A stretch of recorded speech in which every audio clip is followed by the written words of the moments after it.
Victor Morrison grabbed the skinny man by the throat with both hands and lifted him off the ground.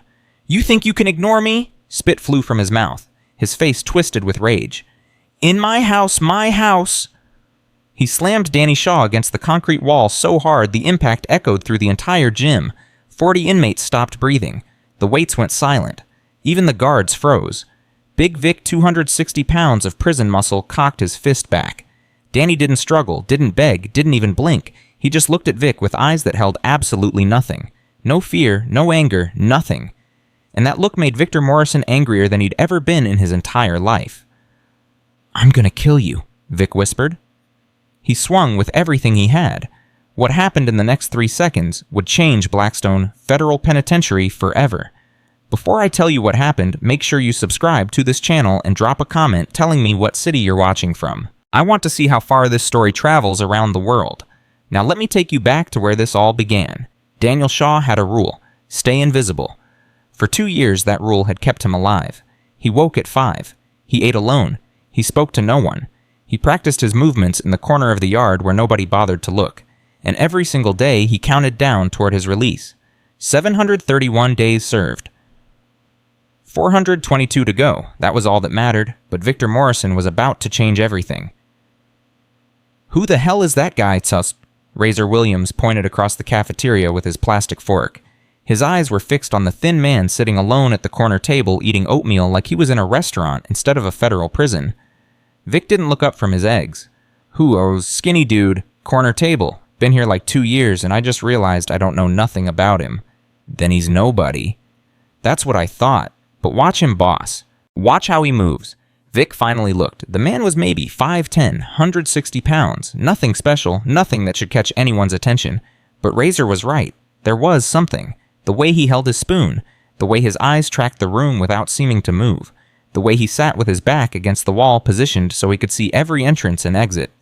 Military. Had to be. "What's his name?" Vic asked. "Shaw. Daniel Shaw. Assault and battery. 2 to 5. "What crew?" "None." Vic's eyebrows went up. "None, 2 years, and no crew." "Nobody. Dude's a ghost. Doesn't talk to anyone, doesn't look at anyone, just does his weird exercises in the yard every morning and keeps to himself." "Weird exercises? Like slow-motion karate or something. Tai Chi, one of the old-timers called it. Looks like he's dancing with air." Vic snorted. "Tai Chi? That's what grandmas do in the park." "That's what I said. But here's the thing, boss. Remember when Martinez ran the block before your time?" "I remember. His boys tried to welcome Shaw when he first got here. You know the usual stuff. Rough him up a little, establish the pecking order. And," Razor's voice dropped, "they couldn't touch him. Said it was like trying to grab smoke. Every time they swung, he wasn't there. They got tired of looking stupid and backed off." Vic put down his fork. 3 of Martinez's boys couldn't handle one skinny white guy. "That's what I heard." "And nobody thought to tell me this." "It was before you took over. After that, everyone just forgot about him. He's invisible boss. That's his whole thing." Vic stared across the cafeteria at Danny Shaw. The thin man hadn't looked up once, hadn't acknowledged anyone. Just kept eating his oatmeal like he was completely alone. In a place where survival depended on awareness, that kind of peace was either ignorance or arrogance. And in Vic's experience, it was never ignorance. "I want to know everything about him," Vic said. "Everything." 3 days later, Razor had answers. "Daniel Shaw, 47 years old, born in Detroit, joined the Marines at 18, 2 tours in Afghanistan, honorable discharge, no record until 3 years ago." "What happened 3 years ago?" "Bar fight in Phoenix. Some drunk was beating a woman in the parking lot." Shaw stepped in. "And put the guy in a coma. 1 hit." Vic absorbed this. 1 hit. Witnesses said they barely saw him move. 1 second the drunk was throwing punches, next second he was on the pavement with his brain leaking out his ears. The woman walked away without a scratch. So he's a hero. Prosecutor didn't see it that way. Called it excessive force. Jury gave him 2 to 5. Vic leaned back.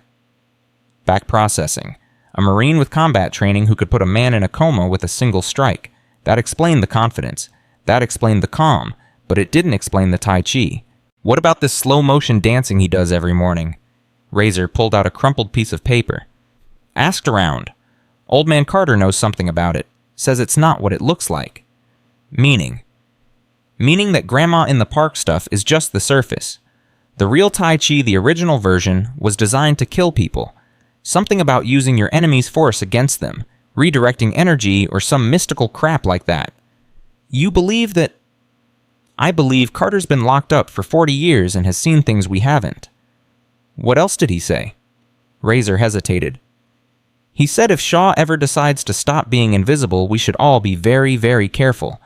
Vic laughed. It was a hard, sharp sound that made the men around him uncomfortable. Careful of a 160-pound yoga instructor? Is that a joke? I'm just telling you what he said, boss. Well, Carter's getting senile. Shaw is just a man, same as everyone else. And in this place, all men kneel to me. That afternoon, Vic made his move. Danny was in his corner of the gym, moving through the forms he'd practiced since childhood. His eyes were closed. His breathing was slow. His mind was 1,000 miles away. Hey! The voice cut through his concentration like a knife. Danny kept moving, kept breathing. He knew who it was without opening his eyes. I'm talking to you, pretty boy. The gym went silent. Weights stopped clanging. Conversations died. Every eye turned toward the confrontation taking shape. Danny's arms continued their slow circles.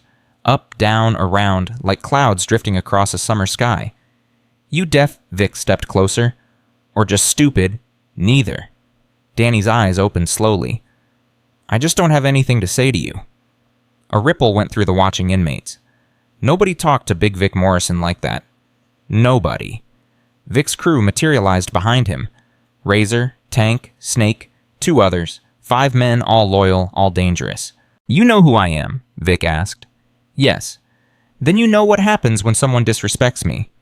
I meant no disrespect. I simply have no business with you. Everyone in this prison has business with me. That's how it works. Danny's hands completed their circle and came to rest at his sides. His posture shifted slightly, feet rooted, shoulders loose, breathing steady. I respectfully disagree. Vic felt his blood pressure rising. This skinny nobody was talking to him like an equal, talking to him like he had the right, in front of everyone. You've been here 2 years, Vic said. 2 years, and you never once came to me. Never paid your respects. Never acknowledged who runs this place. I didn't think you needed my acknowledgement. Everyone needs to acknowledge. Why? The question hung in the air. Simple. Direct. Devastating. Because no one had ever asked it before. Vic's jaw tightened. Because I'll hurt you if you don't. And if I still don't, then I'll hurt you worse. And if that doesn't work, it always works. Danny tilted his head slightly. Does it? Or does it just make people pretend there's a difference between obedience and respect? What you have is obedience. What you want is respect. But you can't beat respect into someone. It has to be earned. Vic's hands clenched into fists. Nobody had ever spoken to him like this. Nobody had ever looked at him with such complete absence of fear. You think you're smart, he growled. You think those big words make you better than me. I don't think I'm better than anyone. I just want to serve my time and go home. You don't get to want. Not in here. In here, you get what I give you. Danny's expression didn't change. And what are you going to give me? Pain. Lots of it. Unless you get on your knees right now and apologize for wasting my time. The gym held its breath. 40 men watched, waiting to see if the impossible would happen. Would the invisible man kneel? Would he break? Like everyone else, Danny's voice was calm, quiet, certain. No. No, I won't kneel. Not to you, not to anyone. Vic smiled. It was the smile of a predator who had just been given permission to hunt. I was hoping you'd say that. He moved fast for a big man. His hand shot out and grabbed Danny by the throat, lifting him off the ground. Danny's feet dangled. His face started to redden. Last chance. Vic squeezed harder. Kneel, or I crush your windpipe right here. Danny's hands came up slowly. Not to fight, not to claw at Vic's grip.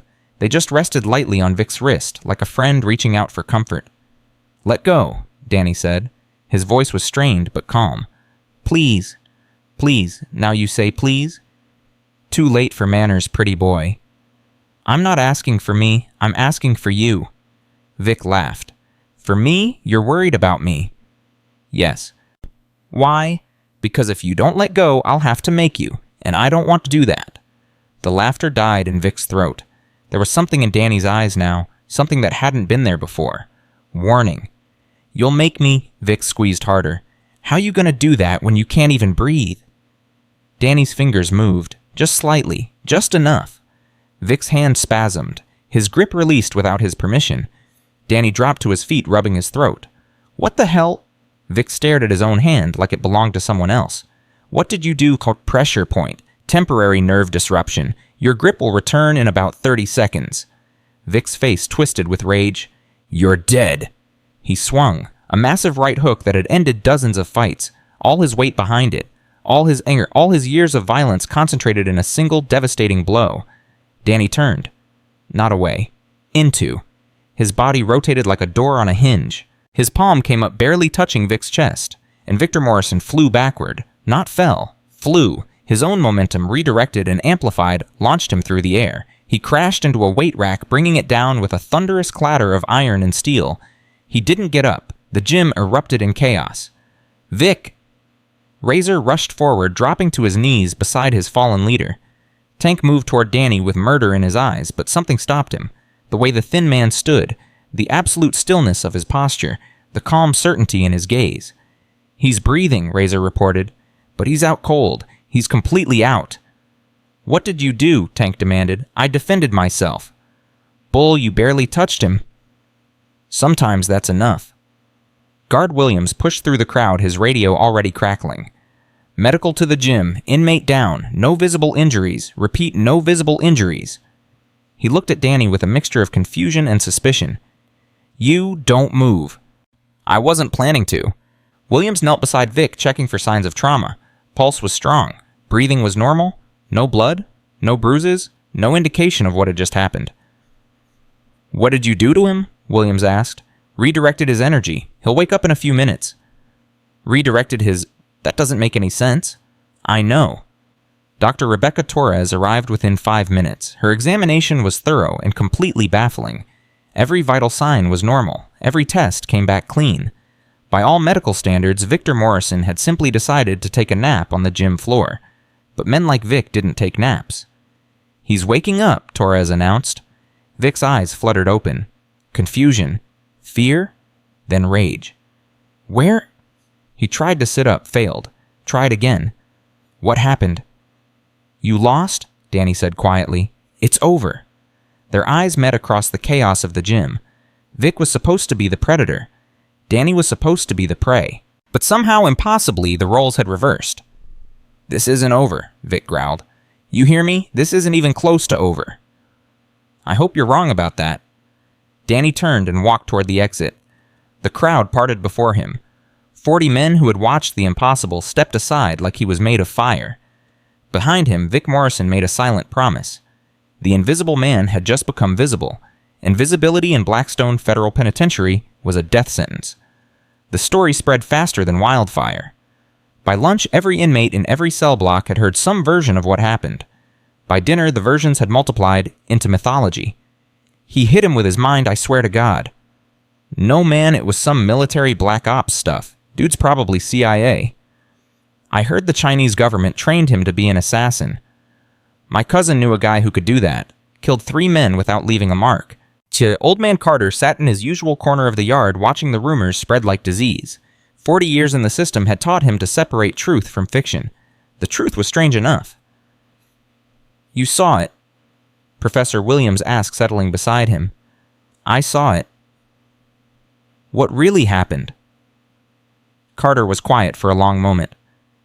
"You know anything about internal martial arts?" "I've read about them. Tai Chi, Bagua, Xingyi, Chinese systems that focus on energy and structure instead of muscle and speed. Then you know more than most. Shaw's been practicing that stuff every morning for 2 years. We all thought he was doing exercise. He wasn't. No, he was training. Every single movement slowed down to look harmless. But speed them up, apply them to a real opponent." Carter shook his head. "Morrison never had a chance." "You think Shaw could have killed him?" "I think Shaw chose not to kill him. There's a difference." Across the yard, Victor Morrison sat alone on a bench staring at his hand. His crew hovered nearby, unsure of what to do or say. Their undefeated leader had been defeated. Their invincible king had been exposed as vincible. Everything had changed. Razor finally approached. "Boss, what do you want us to do?" Vic didn't look up. "What happened to me?" "We don't know. None of us understand it." "He barely touched me. I threw my best punch and he barely touched me. Then I was on the ground and the whole world was watching me sleep." "It was some kind of trick. Had to be." "What kind of trick puts a man down without leaving a mark?" Razor had no answer. "Find out," Vic said. His voice was harder now, colder. "Find out everything about that Tai Chi stuff. Find out how it works. Find out how to stop it." And then Vic looked up. His eyes held something Razor had never seen before. Obsession. "Then we finish this. On my terms. In my way. When I'm ready. When I understand. When I can look him in the eye and make sure he never does that to anyone again." "What if he's too dangerous? What if we can't beat him?" Vic's hands clenched into fists. "Everyone can be beaten. Everyone has a weakness. We just have to find his." In his cell, Danny Shaw sat cross-legged on his thin mattress, breathing in the measured rhythm Master Chen had taught him 3 decades ago. He had broken his rule. 2 years of invisibility destroyed in 3 seconds. Now everyone knew. Everyone would be watching. Everyone would be wondering. Some would worship him. Others would fear him. A few would try to test him. And Victor Morrison would come for revenge. Danny opened his eyes and looked at the photograph taped to his wall. Master Chen Wei, 83 years old, captured in black and white outside his dojo in Okinawa. "I tried to avoid it," Danny whispered. "I tried to stay invisible." The photograph didn't answer. But Danny could hear his teacher's voice in his memory. "When a man grabs your throat, invisibility is no longer an option. You did what you had to do. The question is what you do next." What came next was the problem. Danny had 422 days left on his sentence. 422 days of being visible. Of being a target. Of being a legend he never wanted to be. His piece was over, but maybe, just maybe, something else was beginning. The door to his cell opened. Guard Williams stood in the hallway, his expression unreadable. "Shaw, Warden wants to see you, now." Danny rose smoothly. "About what?" "You knocked out the most dangerous man in this prison without throwing a punch. What do you think it's about?" Danny followed Williams through the corridors. Every cell they passed, faces pressed against the bars. Every doorway, eyes tracked his movement. "Teach me." "You're a dead man, Shaw." "How did you do it?" "Stay away from my cousin, you hear me?" Danny ignored them all, focused on his breathing, focused on his center. The warden's office was at the end of a long administrative corridor separated from the general population by 3 security doors and 2 checkpoints. Warden Catherine Price was waiting behind her desk, her face carved from stone. "Sit down, Mr. Shaw." Danny sat. "Do you know why you're here?" "I assume because of what happened in the gym." "Correct. Would you like to explain what happened?" "Inmate Morrison attacked me. I defended myself. He fell." "He didn't just fall, Mr. Shaw. 37 witnesses say you barely touched him. Medical says there's no physical cause for his loss of consciousness. Guard Williams says he's never seen anything like it in 20 years. I understand it must seem unusual." "Unusual." Warden Price leaned forward. "Mr. Shaw, I've run this prison for 12 years. I've seen stabbings, beatings, riots. I've never seen a man knocked unconscious by what appeared to be a gentle pat on the chest." Danny said nothing. "What did you do to him?" "It's difficult to explain." "Try." Danny considered his words carefully. "Are you familiar with internal martial arts?" "I've heard of them." Tai Chi in its original form was designed for combat. The slow movements most people associate with it are actually fighting techniques practiced at reduced speed for refinement and meditation. When applied at full speed against an opponent, they can be effective. Effective how? The body has many vulnerabilities that don't require brute force to exploit. Nerve clusters, pressure points, structural weaknesses.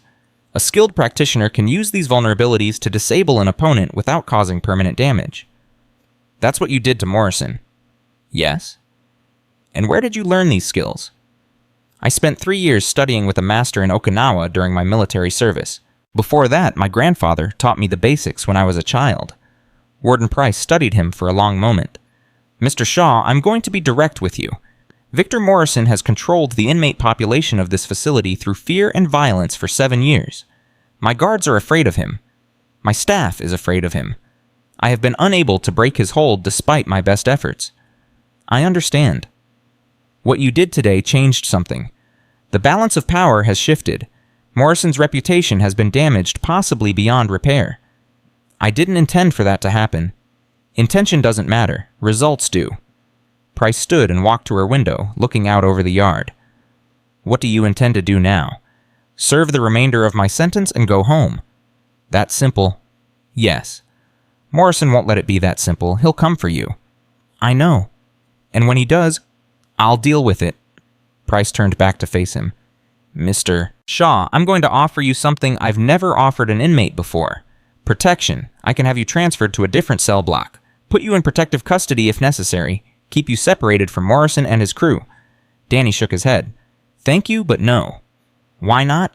Because running doesn't solve problems. It just delays them. Morrison will still be here when I come out of protection. His anger will still be waiting. The only way this ends is if it ends for real. You're willing to risk your life for that principle. I've risked my life for less. Price was quiet for a moment. Then she nodded slowly. I respect that, Mr. Shaw, but I want you to understand something. This prison operates on a delicate balance. Morrison was a devil, but he was a devil I understood. What you represent is unknown, unpredictable. That makes my job harder. I'm not trying to represent anything. I just want to be left alone. You knocked out the king. You don't get to be left alone anymore. She was right. Danny knew she was right. What do you want from me? He asked. I want you to be careful. I want you to avoid killing anyone if at all possible. And I want you to understand that if things get out of control, I will take whatever action is necessary to restore order. Including punishing me for defending myself. Including whatever is necessary. Danny nodded. Understood. Good. You're dismissed. Danny rose and walked toward the door. He was almost through it when Price spoke again. Mr. Shaw? He turned. My father served in Korea. He told me stories about things he saw there. Monks who could do impossible things. Martial arts that looked like magic. She paused. I always thought he was exaggerating. Maybe he wasn't. No, maybe he wasn't. Danny returned to his cell as the sun was setting. The prison was quieter than usual. The normal sounds of evening. The card games, the arguments, the laughter were muted. Everyone was processing. Everyone was recalculating. He had just settled onto his bunk when a voice called from the corridor. Shaw. Danny looked up. Old Man Carter stood outside his cell, leaning against the bars like he had all the time in the world. Mr. Carter? You know who I am? Everyone knows who you are. 40 years in the system, longest-serving inmate at Blackstone. 42 years, actually, but who's counting? Carter smiled, revealing teeth that had seen better decades. Can I come in? Danny gestured to the small metal stool that served as his only chair. Carter entered and sat with the careful movements of a man whose body had started betraying him years ago. That was something today, Carter said. Haven't seen anything like it since Korea. You served what army, 1951 to 1954. Saw things over there that I still can't explain. He studied Danny with eyes that had seen too much. Your grandfather teach you some, mostly Master Chen Wei in Okinawa. Chen Wei? Carter nodded slowly. I've heard that name. He's the real deal. He was. He died 15 years ago. Sorry to hear that. Men like him are rare. Getting rarer. They sat in comfortable silence for a moment. Then Carter leaned forward. You know Morrison's coming for you? Yes. You know he won't fight fair this time. I know. What are you going to do about it? Danny considered the question. What I always do. Stay centered, stay prepared, deal with what comes. That might not be enough. Vic's got 5 loyal soldiers, more if he calls in favors. He'll hit you when you're sleeping, when you're eating, when you think you're safe. Then I won't think I'm safe. Carter shook his head. Pride. That's what gets most men killed in here. They think because they won one fight, they can win them all. It's not pride. It's understanding. Understanding what? That I can't control what Morrison does. I can only control my response. If he comes, I'll be ready. If he doesn't, I'll be grateful. Either way, I won't live in fear. Carter was quiet for a long moment. Then he laughed, a dry, dusty sound that seemed to come from somewhere deep in his past. You know what, Shaw, I believe you. God help me, I actually believe you. He stood slowly, his joints popping in protest. Watch your back, and watch the ones who seem friendly. In here, enemies are obvious. Friends are dangerous. Thank you for the advice. Don't thank me yet. You might be dead this time next week. Carter shuffled out of the cell, leaving Danny alone with his thoughts. The old man was right. Enemies were obvious. Morrison would come with violence and rage, telegraphing his intentions for anyone to see. But friends? Friends were the real threat. Danny closed his eyes and began his breathing exercises. 421 days to go, if he survived that long. 3 cells down, Victor Morrison lay on his bunk staring at the ceiling. His head still ached from whatever Shaw had done to him. His pride ached worse. "We should hit him tonight," Razor said from the doorway, while he's not expecting it. "No?" "But boss, I said no." Vic sat up slowly. "I went at him like a bull and got dropped like a punk. Everyone saw it. Everyone's laughing." "Nobody's laughing." "They will be, soon as they think I can't hear them. That's how it works in here." Razor shifted uncomfortably. "So what do? We learn, we watch, we figure out exactly what he did and how he did it. Then we come at him with a real plan." "And if there is no way to beat him," Vic's eyes went cold. "There's always a way. Nobody's invincible. Shaw's got a weakness somewhere, a fear, a soft spot, something he cares about more than himself." "Like what?" "That's what you're going to find out. Talk to people, dig into his past, find out what makes him tick." "And when we know," Vic smiled. It was not a pleasant expression. "When we know, we don't just beat him. We break him. Body, mind, and soul. We make him wish he'd never been born." The smile widened. "And then we make sure everyone in this prison knows what happens when you embarrass Victor Morrison." Outside the cell block, the sun finished its descent below the Arizona horizon. The prison went dark. The count was called, the doors were locked, and in the spaces between shadows, plans were being made. Plans that would change everything. Plans that would reveal secrets Danny Shaw had kept hidden for 30 years. Plans that would force him to become something he had sworn never to be again. The warrior was waking up, and Blackstone Federal Penitentiary was about to learn why that was the most dangerous thing in the world. 3 days passed. Danny felt the eyes everywhere. In the cafeteria, in the yard, in the corridors between cells.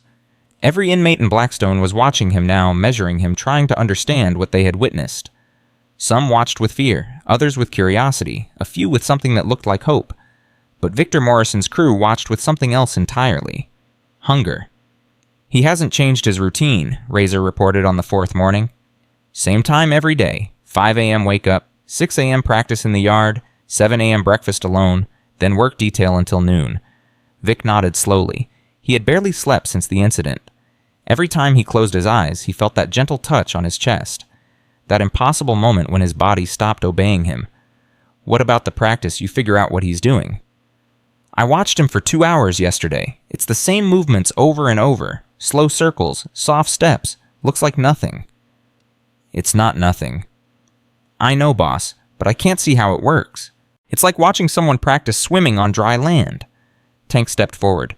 "Maybe we're overthinking this. 5 of us hit him at once. He can't redirect all of us. You want to test that theory?" Vic's voice was sharp. "Be my guest." Tank went quiet. "We need information," Vic said.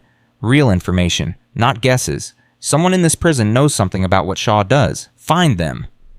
"Who, Start with Carter. Old man knows everything that happens in here." "Carter won't talk to us. He doesn't talk to anyone." "Then make him talk." Razor shifted uncomfortably. "Boss, Carter's been here 40 years. He's connected to people we don't even know about.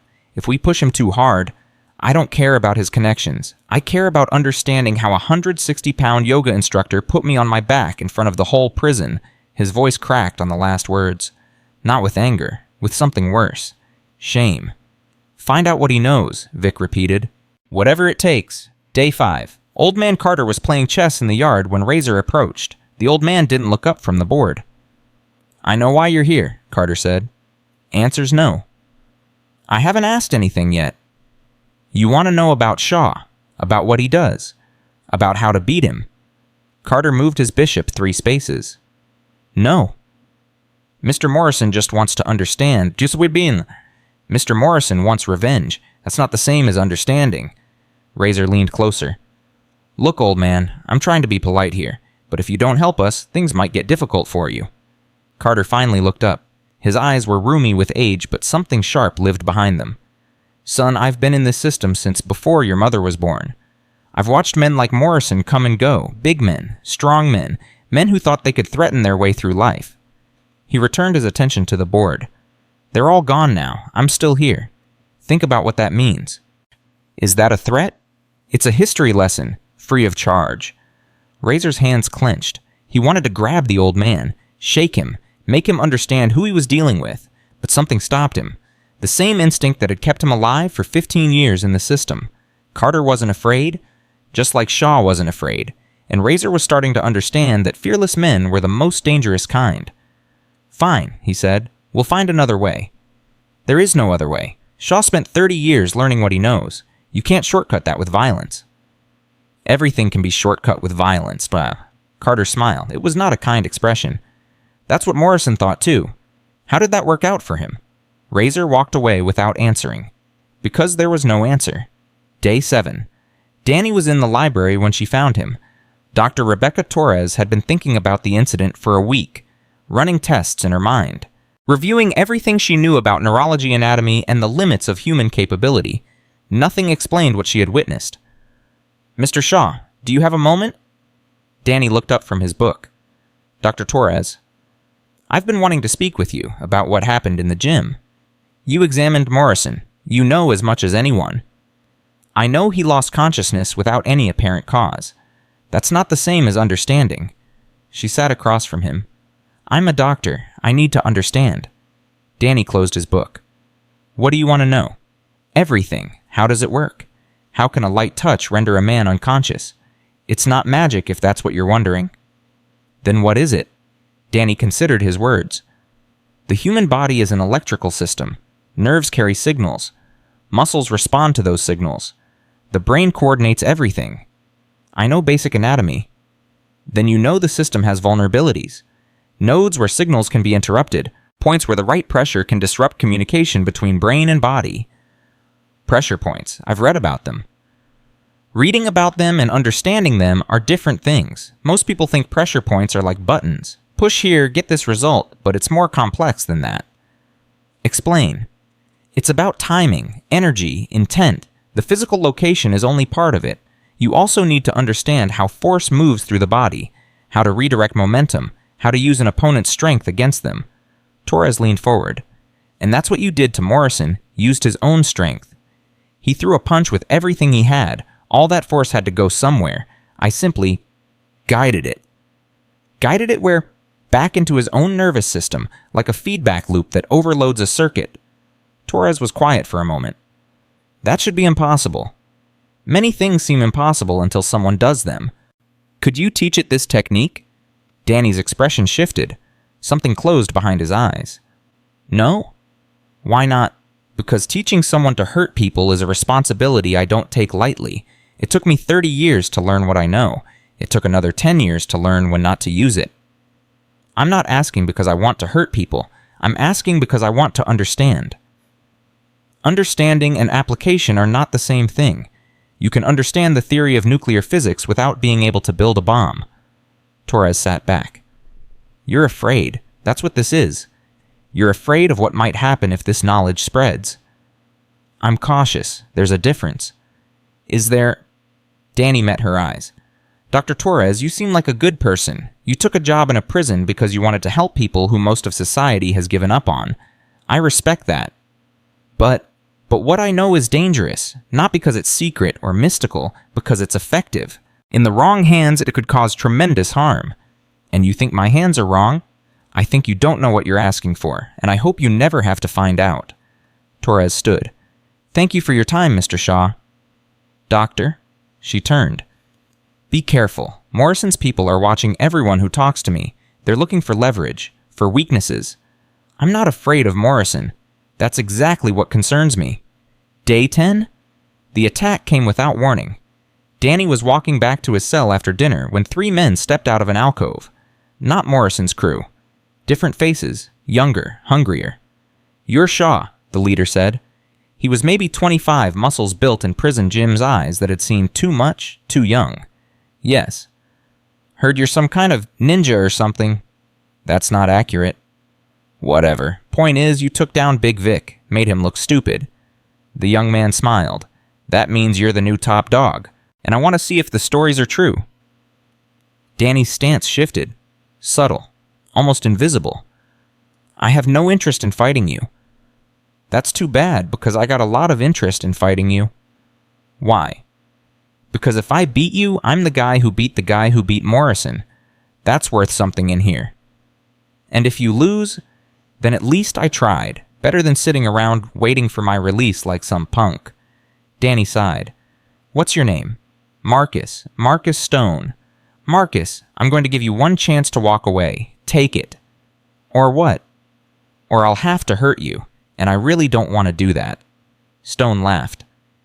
Man, you don't look like you could hurt a fly. That's what Morrison thought. The laughter died. Something flickered in Stone's eyes. Doubt? Fear? The same things everyone felt when they really looked at Danny Shaw. But pride was stronger. Let's do this, Stone said.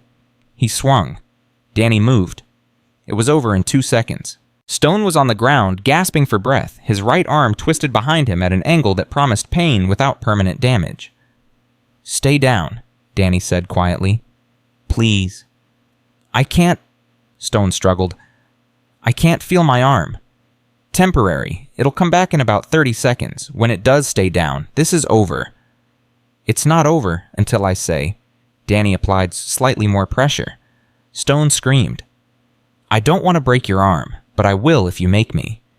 Danny's voice was calm, almost gentle. Is your pride worth a shattered elbow? Stone stopped struggling. Tears of pain and humiliation streamed down his face. No. Good. Danny released him and stepped back. Stone's 2 companions hadn't moved. They stood frozen, staring at their leader writhing on the floor. Take him to the infirmary, Danny said.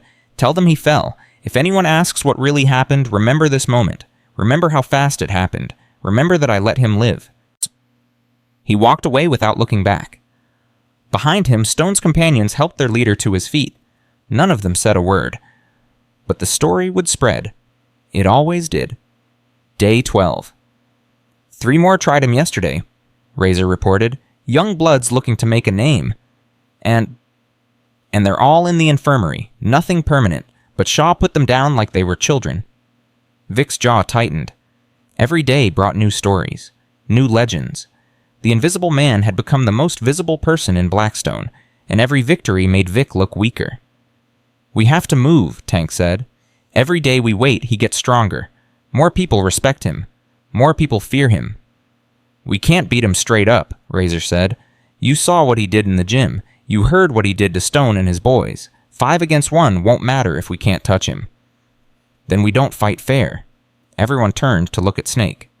The wiry man rarely spoke in these meetings, but when he did, people listened. What do you mean? Vic asked. I mean, we stopped trying to beat him physically. We already know that doesn't work. Snake's voice was soft, almost thoughtful. We find another way. Like what? Like leverage. Everyone has something they care about, someone they love, something they were afraid to lose. Shaw doesn't have anyone. No visitors, no letters, no family. Everyone has something. Snake smiled. It was an ugly expression. We just have to look harder. Day 14. Danny knew they were planning something. He could feel it in the air. The way Morrison's crew watched him had changed. Less angry, more calculating. They had stopped looking at him like prey and started looking at him like a puzzle. That was more dangerous. They're not going to fight you again, Carter said during their chess game. They learned that lesson. Then what will they do? Something indirect, something you can't punch your way out of. Carter moved his knight. Check. Danny studied the board. You're better than you pretend to be. Old man's got to have some secrets. Carter's eyes twinkled. Speaking of secrets, Morrison's been asking questions about you. What kind of questions, pal? Personal ones. Your history, your family, anyone you might care about. Danny's hand froze over his rook. I don't have family. Everyone has someone, even men who pretend they don't. My parents are dead. No siblings, no wife, no children. What about before prison friends, colleagues, old flames? Danny moved his rook. I kept to myself mostly. Military taught me to be independent.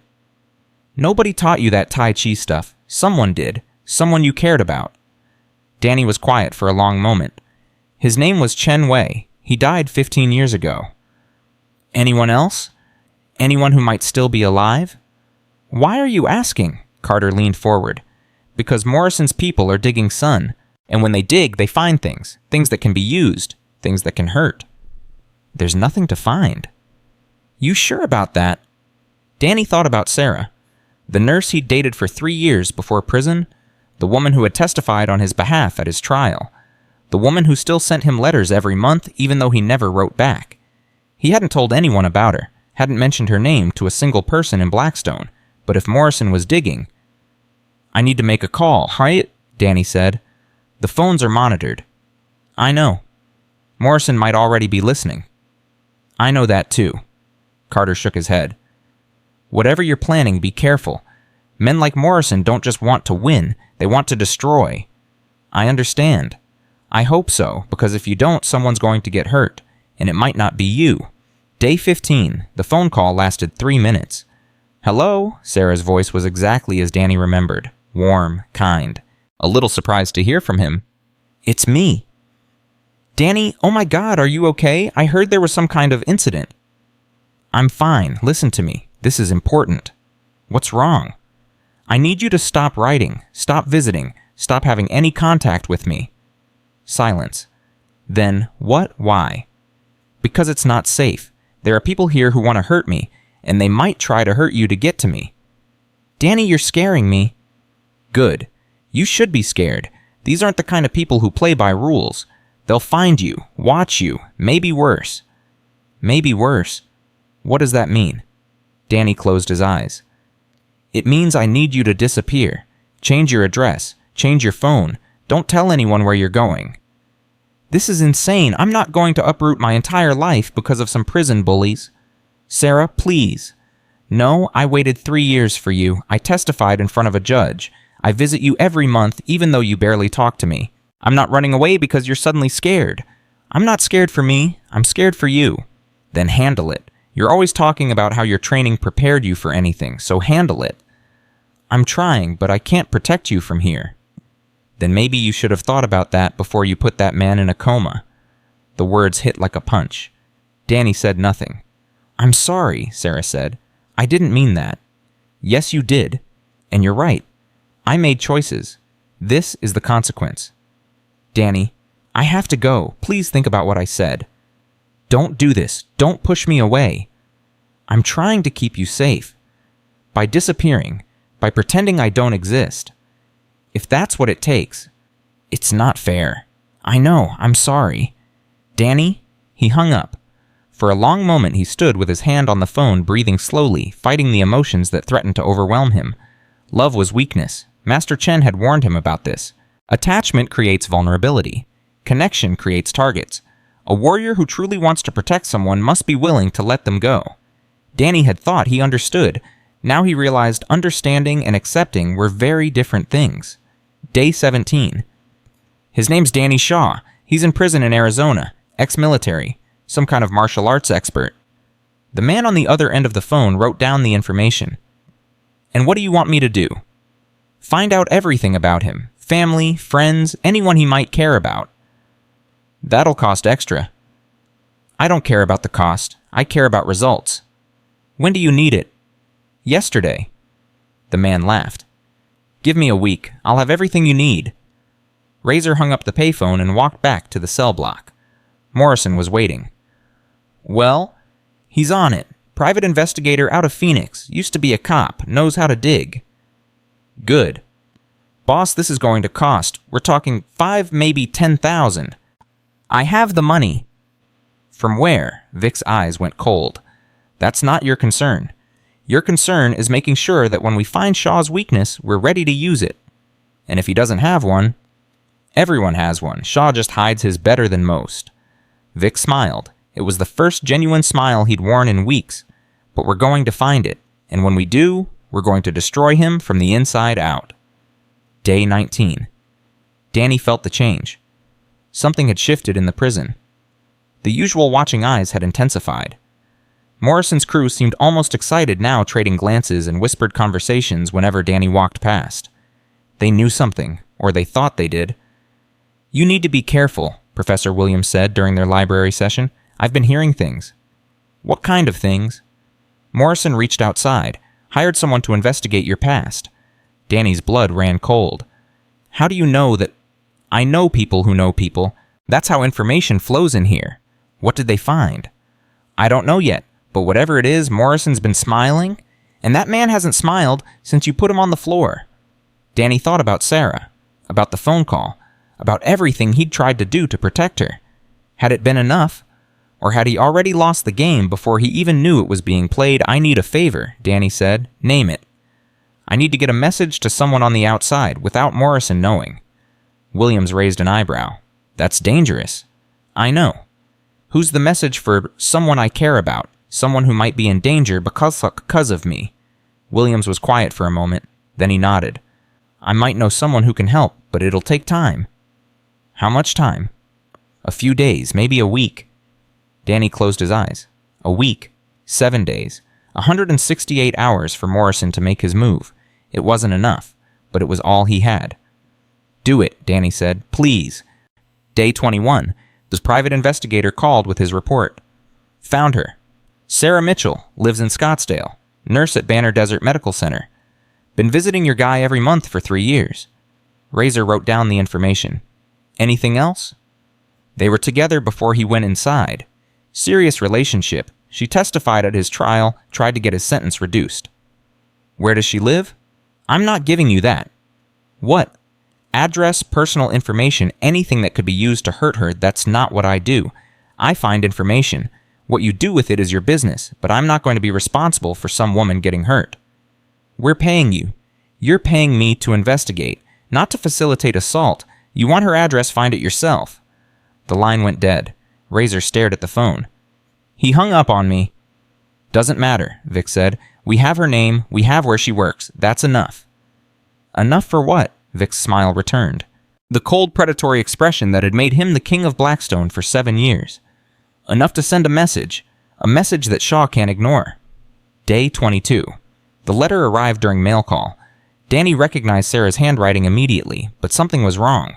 The envelope was crumpled like it had been handled roughly. The seal was uneven, as if it had been opened and resealed. He tore it open. Inside was a single photograph. Sarah walking out of her hospital.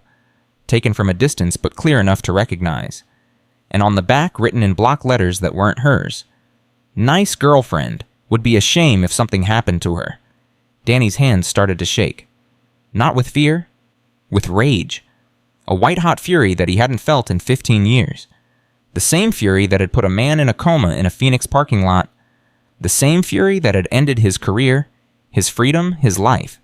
The fury that Master Chen had spent decades teaching him to control. It was back, and this time Danny wasn't sure he could stop it. He looked up from the photograph. Across the yard, Victor Morrison was watching, and smiling. Their eyes met. No words were necessary. The game had changed, and one way or another, it was about to end. Danny's feet carried him across the yard before his mind could stop them. 30 years of training screamed at him to stay calm, to breathe, to think before acting. Master Chen's voice echoed in his skull like a warning bell. He ignored it all. Morrison saw him coming and stood up slowly, that arrogant smile still plastered across his face. His crew materialized around him. Razor, Tank, Snake, 2 others, 6 men total, forming a wall of muscle and menace. Danny didn't slow down. Shaw, Guard Williams shouted from across the yard. Shaw, stop. He didn't stop. 20 feet away. 15, 10. Morrison's smile faltered. Something in Danny's eyes had changed. The calm was gone. The peace was gone. What remained was something ancient and terrible. Easy there, pretty boy, Morrison said. His voice was steady, but his crew shifted nervously. Just wanted to show you something interesting. Where did you get that picture? What picture? Danny's hand shot out and grabbed Morrison by the throat. The same grip Morrison had used on him 3 weeks ago, but this time Danny lifted. 260 pounds of muscle rose off the ground like it weighed nothing. Where? How? The yard erupted in chaos. Guards sprinted toward them. Inmates scattered or gathered vaporized depending on their courage. Morrison's crew lunged forward but froze when Danny's eyes snapped to them. Touch me and I'll kill him. They believed him. God help them, they believed him. Shaw? Lieutenant Hayes burst through the crowd, hand on his baton. Put him down. Now! Danny's grip tightened. Morrison's face was turning purple. His hands clawed uselessly at Danny's wrist. He threatened someone I care about, Danny said. His voice was terrifyingly calm. He sent people to watch her, to photograph her, to let me know he could hurt her whenever he wanted. That's not how we handle things here. Put him down and we'll talk. Talk, Danny laughed. It was not a pleasant sound. You want to talk? Ask him what he was planning. Ask him what happens to Sarah Mitchell if I don't do what he wants. Hayes hesitated. Who's Sarah Mitchell? An innocent woman, a nurse, someone who has nothing to do with any of this. Danny's grip tightened again. Morrison made a gurgling sound. And this animal was going to use her to break me. Shaw, I'm warning you. You're warning me. Danny turned to face Hayes fully, Morrison still dangling from his grip. Where was your warning when his people were digging into my personal life? Where was your warning when they were stalking a civilian outside these walls? I didn't know. You didn't care. None of you care. As long as the violence stays inside, as long as the bodies don't pile up too high, you look the other way. Danny's eyes were blazing now. Well, I'm done looking the other way. I'm done being invisible. I'm done letting men like this think they can threaten the people I love. Morrison's struggles were weakening. His face had gone from purple to something closer to gray. You're killing him, Hayes said. I know. Shaw, please. Give me one reason why I shouldn't end this right now. Hayes' hand moved toward his radio. Because if you kill him, you'll never get out of here. You'll die in this prison. Is that what you want? Danny's grip loosened slightly, just enough for Morrison to gasp a single breath. What I want is for him to leave her alone. Then let him go. Let him go and we'll figure this out. Figure it out how transfer him to another facility, put him in solitary for a week. He'll be back. Men like him always come back. Then what do you want? Danny looked at Morrison, really looked at him. The fear in his eyes, the desperation, the animal panic of a predator who had suddenly become prey. This was what victory looked like, and Danny hated it. He released his grip. Morrison crumpled to the ground, gasping and choking hands clutching his throat. His crew rushed to help him, but their eyes never left Danny. They were afraid now, all of them. Good. Here's what's going to happen, Danny said, his voice carrying across the silent yard. You're going to call off whoever you sent after Sarah. You're going to forget her name, her face, her existence. And if I ever find out that you or anyone connected to you has gone near her again, I will not stop next time. Morrison coughed and spat. You're dead, Shaw. You hear me? Dead. I've been dead before. It's not as bad as you'd think. He turned and walked away. The crowd parted before him like water. Guards moved to intercept him, but something in his posture made them hesitate. Hayes watched him go, his radio crackling with urgent voices. All units stand down. Repeat, stand down. Situation is contained. But they all knew it wasn't contained. It was just beginning. Day 22 evening. Solitary confinement was supposed to be punishment. For Danny, it was relief. The cell was 6 feet by 8 feet. Concrete walls. Metal door, a slot for food, a hole for waste. No windows. No sound except the distant hum of the prison's ventilation system. Perfect. Danny sat cross-legged on the cold floor and tried to find his center. Tried to reconnect with the peace that had guided him for 30 years. It wasn't there. Instead, there was rage. Hot, pulsing alive. Coiled in his chest like a snake, waiting to strike. He had almost killed a man today. Not in self-defense. Not to protect someone in immediate danger. He had almost killed Victor Morrison because he was angry. Master Chen would have been ashamed. The moment you act from anger, you have already lost. Anger is blindness. Anger is weakness. Anger is the enemy of everything we train for. Danny could hear those words as clearly as if the old man were sitting beside him, could feel the gentle disappointment that was worse than any rebuke. I'm sorry, he whispered to the empty room. I'm sorry I failed you. But apologies didn't change anything. Morrison was still out there. Sarah was still in danger. And Danny was locked in a box unable to protect anyone, including himself. Day 23. Warden Price visited him in solitary.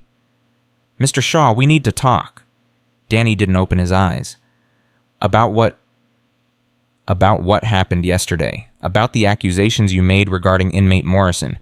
They weren't accusations, they were facts. Do you have proof? I have a photograph, taken of a civilian outside prison grounds, sent to me with a threatening message. Where is this photograph now? I assume your guards confiscated it when they threw me in here. Price was quiet for a moment. We searched your belongings. There was no photograph. Danny's eyes opened. What? No photograph, no threatening message, nothing that supports your claims. Morrison's people must have taken it during the commotion in the yard. That's a convenient explanation. It's the truth. Mr. Shaw, I want to believe you. I do. But without evidence, I can't take action against Morrison. All I have is your word against his. And his word is worth more than mine. His word is supported by half a dozen witnesses who say you attacked him unprovoked, that you grabbed him by the throat and nearly killed him. Danny laughed bitterly. Unprovoked? Of course. I'm trying to help you, but you have to help me first. How? Tell me everything. The photograph, the woman, how Morrison found out about her. Everything. Danny considered his options. Trust the warden and hope she could actually do something, or stay silent and handle this himself. Neither option seemed promising. Her name is Sarah Mitchell, he finally said. She's a nurse in Scottsdale. We were together before I came here. She visits me once a month. And Morrison threatened her. He hired a private investigator to find her. Then he had someone take her picture outside her workplace.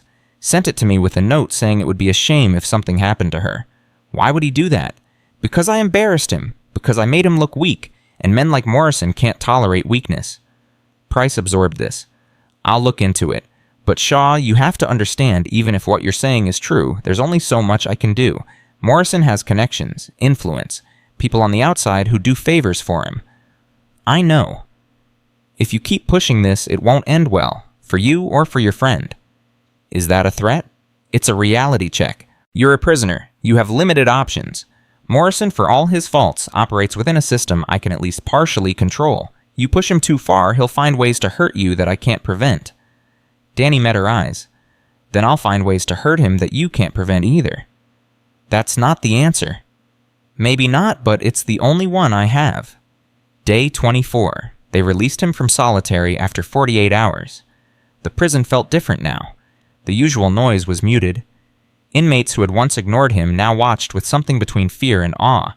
Even the guards seemed nervous, their hands never far from their batons. Danny Shaw had become something new in Blackstone. A threat. You survived, Old Man Carter observed when Danny returned to the yard. That's something. Morrison? Infirmary, bruised throat, damaged vocal cords. Won't be talking much for a while. His crew. Laying low, but they're planning something. You can see it in their eyes. Danny nodded slowly. What about the photograph? The evidence. Gone. Snake grabbed it during the chaos. By the time the guards restored order, there was nothing left. So it's my word against his.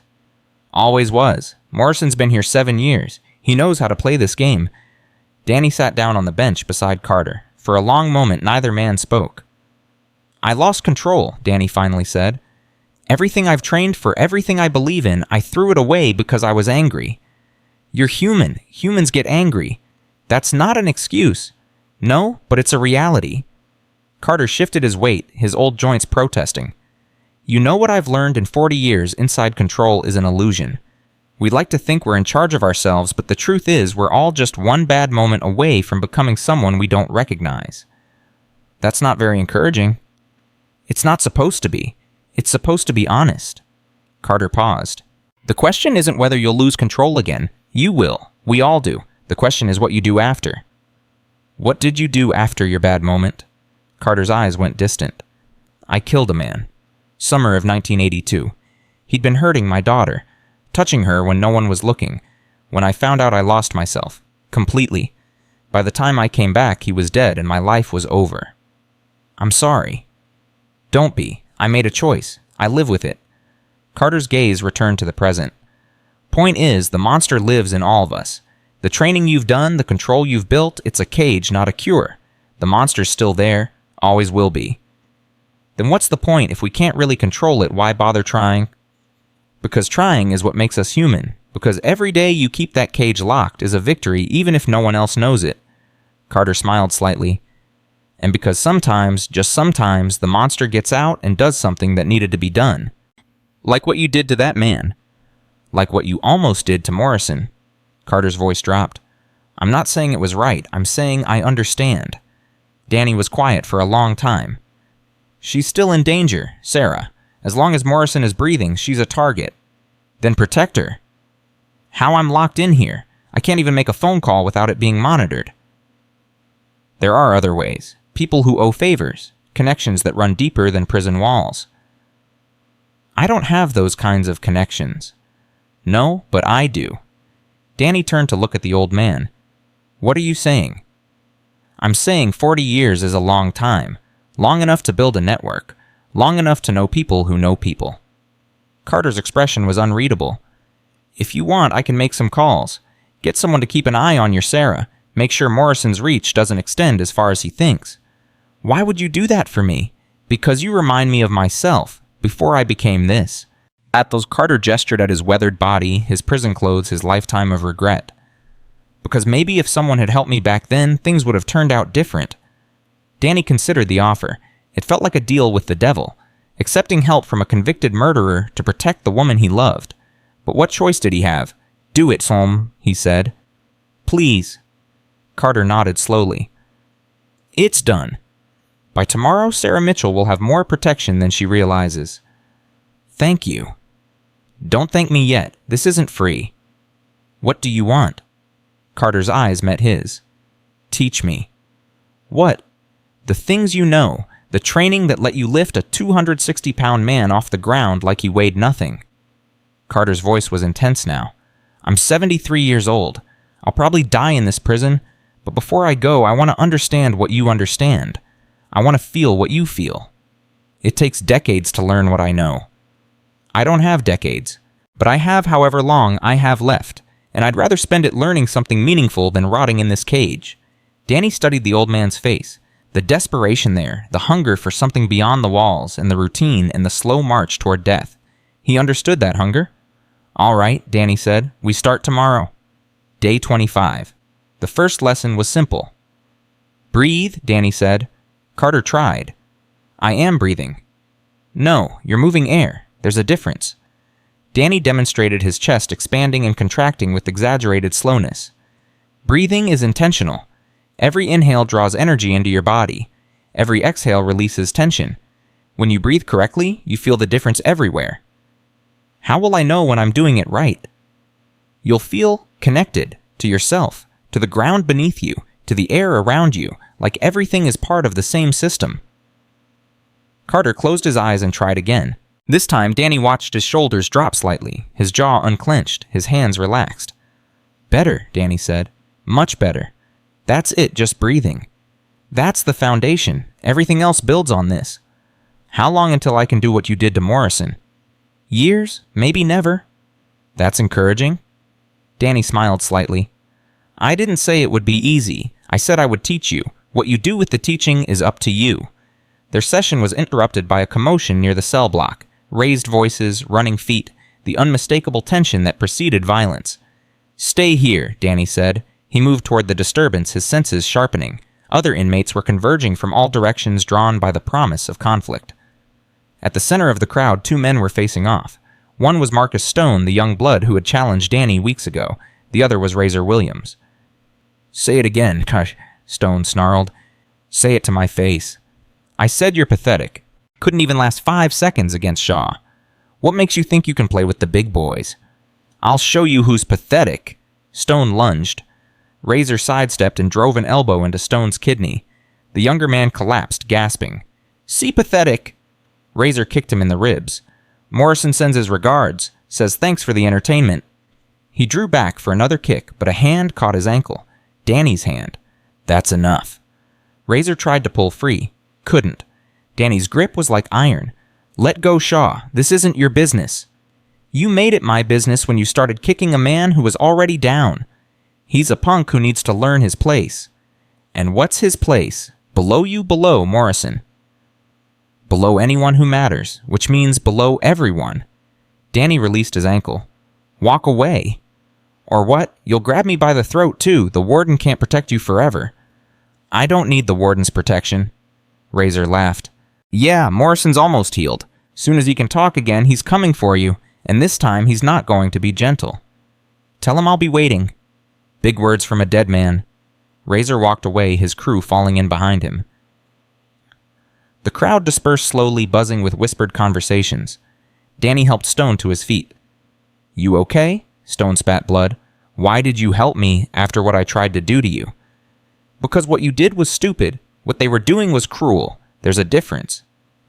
"I don't understand you, Shaw." "Most people don't." Day 27. Morrison returned to the yard. His throat was wrapped in bandages, and when he spoke, his voice was a ragged whisper that made everyone lean in to hear. But the fire in his eyes burned brighter than ever. He gathered his crew in the wait area, the territory he had claimed years ago.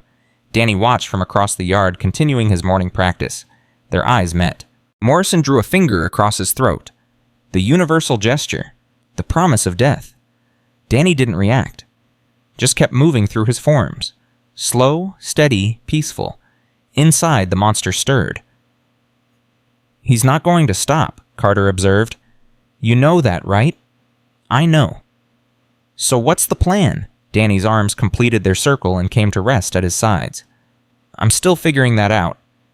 "Better figure fast. Word is he's been talking to people. Serious people. The kind who do things for money and don't ask questions." "Inside or outside, to both?" Danny absorbed this. Morrison wasn't just planning another prison confrontation, he was mobilizing resources beyond Blackstone's walls. Resources that could reach Sarah despite Carter's protection. "How much time do I have?" "Days, maybe a week." "That's not enough." "No, it's not." Danny watched Morrison across the yard, the man who had ruled through fear for 7 years. The man whose empire was crumbling because of one impossible moment in the gym. Dangerous men were predictable. Desperate men were not, and Victor Morrison had become both. Day 28. The message came through Professor Williams. "Morrison wants to meet. Tonight, neutral ground." Danny looked up from his book. "Why would I agree to that?" "Because if you don't, he's going to accelerate his plans. The people he's talking to, they're not going to wait." "What people?" "I don't know the details, but I know the type. Contract people. The kind who solve problems permanently." Danny's jaw tightened. "For Sarah. For both of you." So this meeting is what his way of offering an alternative. Maybe, or maybe it's a trap. Either way, you don't have a lot of options. Danny closed his book slowly. "Where and when, Chapel. After lights out. Midnight. That's not neutral ground. That's his territory. It's the only place without cameras. The only place where what's said stays between the people who say it. And if I don't show up," Williams was quiet for a moment, "then whatever happens next is out of everyone's hands." Day 28, after 11:58 p.m. Danny slipped through the shadows of the cell block like a ghost. The prison was never truly silent at night. Men coughed, snored, whispered through the bars. Guards made their rounds at predictable intervals. The machinery of incarceration hummed constantly, a low drone that became invisible through familiarity. The chapel was at the far end of the administrative wing, separated from the general population by 3 security doors. Getting there unseen required timing, patience, and a willingness to take risks. Danny had all 3. The first door was unlocked. The second yielded to a technique Master Chen had taught him years ago, a way of feeling the pins through the metal. The third was simply open, as if someone had expected his arrival. The chapel was dark except for a single candle burning on the altar. Morrison sat in the front pew alone, his bandaged throat pale in the flickering light. "You came." His voice was still raspy, damaged. "Wasn't sure you would." Danny stopped 10 feet away. "What do you want?" "To talk. Just talk." "We're past talking." "Are we?" Morrison turned to face him.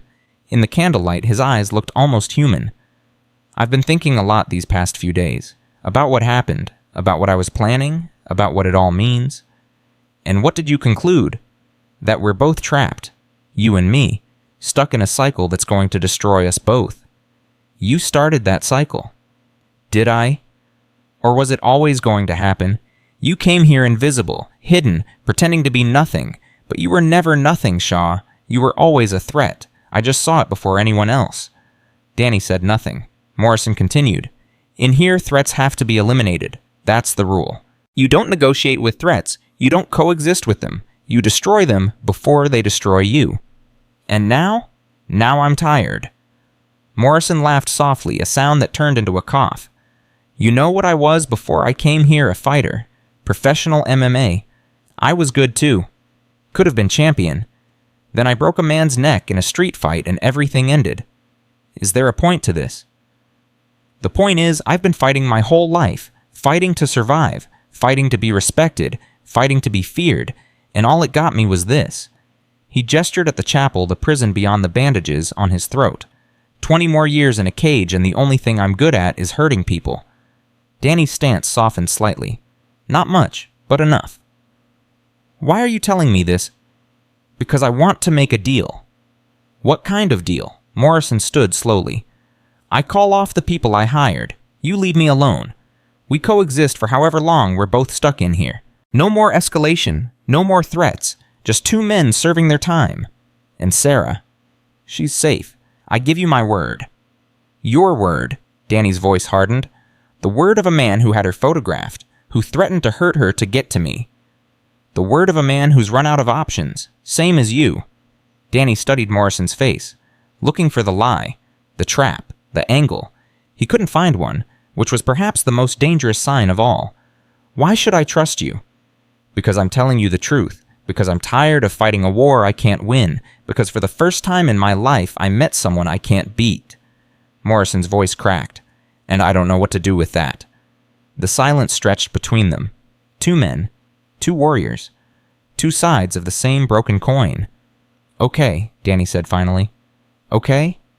Call off your people, leave Sarah alone, and we'll see. That's not a yes. It's not a no either. It's the best I can offer right now.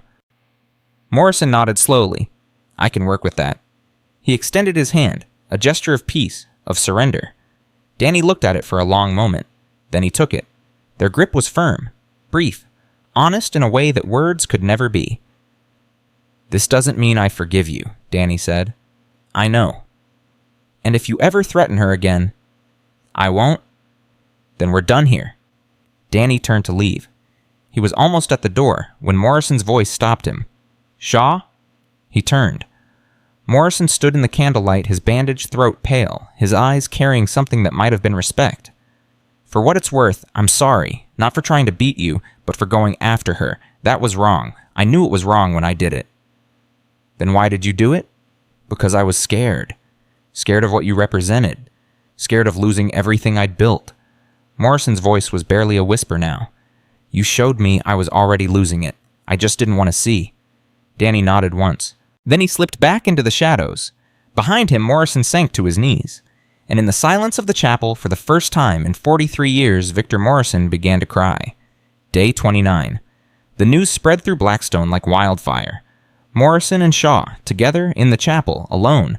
Nobody knew what had happened behind those doors. Nobody knew what words were exchanged in the candlelight. But when morning came, something had shifted. Something fundamental. Razor was the first to notice. Boss, what's going on? Morrison sat at his usual table in the cafeteria, but his posture was different, softer somehow. The coiled aggression that had defined him for 7 years was gone. Nothing's going on. But Shaw is no longer our problem. Razor's jaw dropped. What do you mean, after everything he did to you, after he nearly killed you in front of everyone? I said it's over. Morrison's voice was still raspy from the damage to his throat, but the command in it was unmistakable. We're done with Shaw, permanently. I don't understand. You don't have to understand. You just have to obey. The table went silent. Tank exchanged glances with Snake. The others looked at their food, afraid to meet Morrison's eyes. What about the people you hired? Razor asked quietly. The ones outside, called off. The woman, safe. Morrison, this isn't like you. Shaw humiliated you. He made you look weak in front of the entire prison. You can't just let that go. Morrison finally looked up. His eyes were different now, deeper, sadder. I'm not letting it go. I'm choosing something else. Choosing what? I don't know yet, but I know what I'm not choosing anymore. He stood and walked away from the table, leaving his crew staring after him in confusion. Day 30. Danny continued his morning practice as if nothing had changed.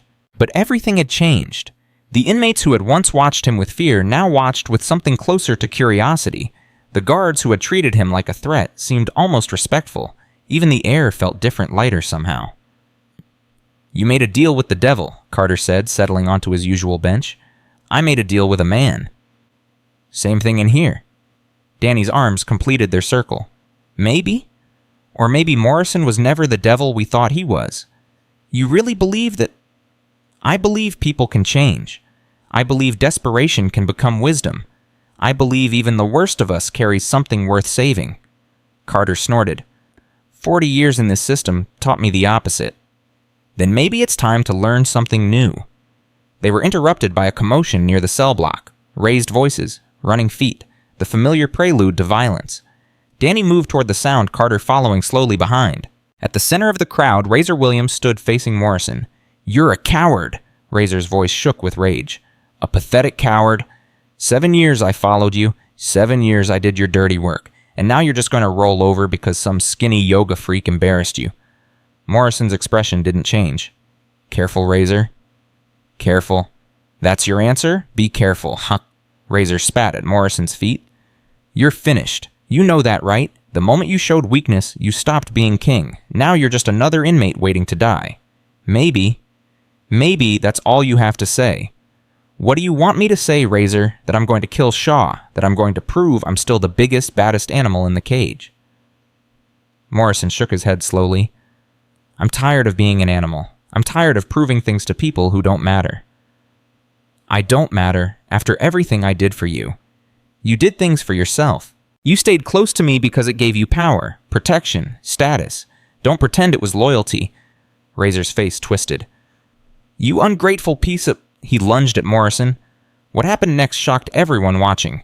Morrison didn't fight back. He absorbed the first punch, and the second, and the third. Blood streamed from his nose, his lip, his eyebrow, but he didn't raise his hands. "Fight back," Razor screamed. "Fight back, damn you, how no!" The fourth punch knocked Morrison to the ground. Razor stood over him, fist clenched, chest heaving. "You're pathetic. You know that, pathetic." "Yes." Morrison's voice was calm despite the blood. "I know." Razor drew back for another blow. A hand caught his wrist. Danny's hand. "That's enough." Razor tried to pull free. Couldn't. "Let go, Shaw. This isn't your business." "I'm making it my business." "Why this piece of garbage tried to destroy you. He threatened the woman you love. He deserves everything he gets." "Maybe, but not like this." "Like what, then?" "You want to be the one to finish him." Danny released Razor's wrist. "I don't want anyone to finish him. The fight's over. Let it stay over." Razor stared at him in disbelief. "You're defending him after everything." "I'm defending the peace. Morrison and I have an understanding now. Breaking that understanding helps no one." "Understanding?" Razor laughed, a harsh, ugly sound. "You're as crazy as he is." "Probably." Razor looked between Danny and the fallen Morrison. The calculation in his eyes was visible. He was weighing his options, testing the new power structure. "This isn't over," he finally said. "Morrison might be done, but I'm just getting started." He walked away, his remaining allies following behind. Not all of Morrison's crew. Some stayed, but enough left to make a statement. Danny knelt beside Morrison and helped him sit up. "You could have defended yourself." "I know." "Why didn't you—" Morrison wiped blood from his eyes. "Because I'm tired of defending myself. Tired of fighting every challenge. Tired of being what everyone expects me to be." "And what do they expect? A monster? A killer? The king of a concrete kingdom that doesn't matter?" Morrison's voice cracked. "I've been that person for so long I forgot there was anything else." Danny studied him for a moment. "What do you want to be instead?" "I don't know. Something better. Something that doesn't require me to hurt people to feel alive." "That's a start." "Is it? Or is it just pretty words from a broken man?" Danny extended his hand. Morrison took it, rose to his feet. "Words become actions. Actions become habits. Habits become character. That's what my teacher used to say." "Sounds like a fortune cookie." "He was full of those, drove me crazy for years." Danny smiled slightly. "Until I realized he was right about everything." Day 32. Razor moved fast. Within 48 hours, he had consolidated what remained of Morrison's crew and added new recruits. Young bloods eager to prove themselves. Men who had been waiting for the old king to fall. "Shaw thinks he's untouchable," Razor told his gathered soldiers.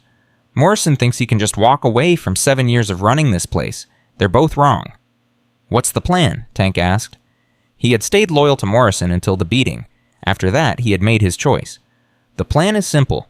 We take back what's ours. Morrison's done fine. Shaw's the new power. We end that too." "Shaw put Morrison down with one touch. How do we handle that?" "We don't fight him one-on-one. We're not that stupid." Razor smiled coldly. "We make him fight a war on multiple fronts. His old man friend Carter, the doctor who's been sniffing around. Anyone who gets close to him becomes a target. And Morrison made his choice. He wants to be weak, let him. But he doesn't get to just retire. He knows too much about our operations, our connections, our money. Snake leaned forward. You want to kill him? I want to send a message. What happens to him depends on whether people get the message. Day 33. Danny felt the shift before anyone told him. The usual morning rhythm was wrong. Inmates who normally ignored him went out of their way to avoid eye contact. Guards seemed nervous, their hands never far from their radios. There's a storm coming, Professor Williams warned during their library session. Razor's been recruiting, building something. I know. Do you know he's planning to move against Carter? Danny's jaw tightened. Carter, why? Because Razor knows you care about him. Because Carter has connections that could cause problems. Because taking out an old man sends a message without the risk of facing you directly. When? Soon, maybe today, maybe tomorrow. Danny closed his book. Where is Carter now? Yard, I think. His usual spot. Danny was already moving. He found Carter at the chess tables playing against an imaginary opponent. The old man looked up as Danny approached. I know, Carter said before Danny could speak. Word travels fast in here. You need to get somewhere safe. Safe? Carter laughed. There's no safe in prison, son. You should know that by now. Then let me protect you. How? By standing next to me every second of every day, by fighting my battles for me. Carter shook his head. I've survived 40 years in this system. I'll survive Razor Williams. He's not like Morrison. Morrison was predictable. Razor's desperate. Desperate men do things that don't make sense. All men are desperate. Some just hide it better. Carter. Listen to me. The old man's voice was sharp. I appreciate what you're trying to do, but I'm not your responsibility. I made my choices long before you got here. Whatever happens to me is the result of those choices. That's not how it works. That's exactly how it works. Cause and effect, action and consequence. Everything I've done in my life led to this moment. Same for you, same for everyone. Danny sat down across from him. Then teach me. Teach me how to accept things I can't control. You want to learn acceptance? That's a first. I've spent 30 years learning to control. Maybe it's time to learn something else. Carter was quiet for a long moment. Then he reached across the table and set up the chess pieces. White or black? Does it matter? Everything matters and nothing matters. That's the paradox of existence. Carter pushed the white pieces toward Danny. You go first. While you play, I'll teach. Teach what? The art of letting go. Day 34. 47 a.m. The attack came in the dead of night. 3 men slipped into Carter's cell while the old man slept. They moved quietly, efficiently, with the practiced coordination of predators. Carter woke to a hand over his mouth and a voice in his ear. Razor sends his regards. The first punch drove the air from his lungs. The second cracked something in his ribs. The third and fourth and fifth blurred together into a symphony of pain. Carter didn't scream, didn't cry out, didn't give them the satisfaction. When they were done, they left him broken on the floor of his cell, blood pooling beneath him, breath coming in wet, ragged gasps. But alive. They wanted him alive. Wanted him to serve as a message, a warning. Carter understood.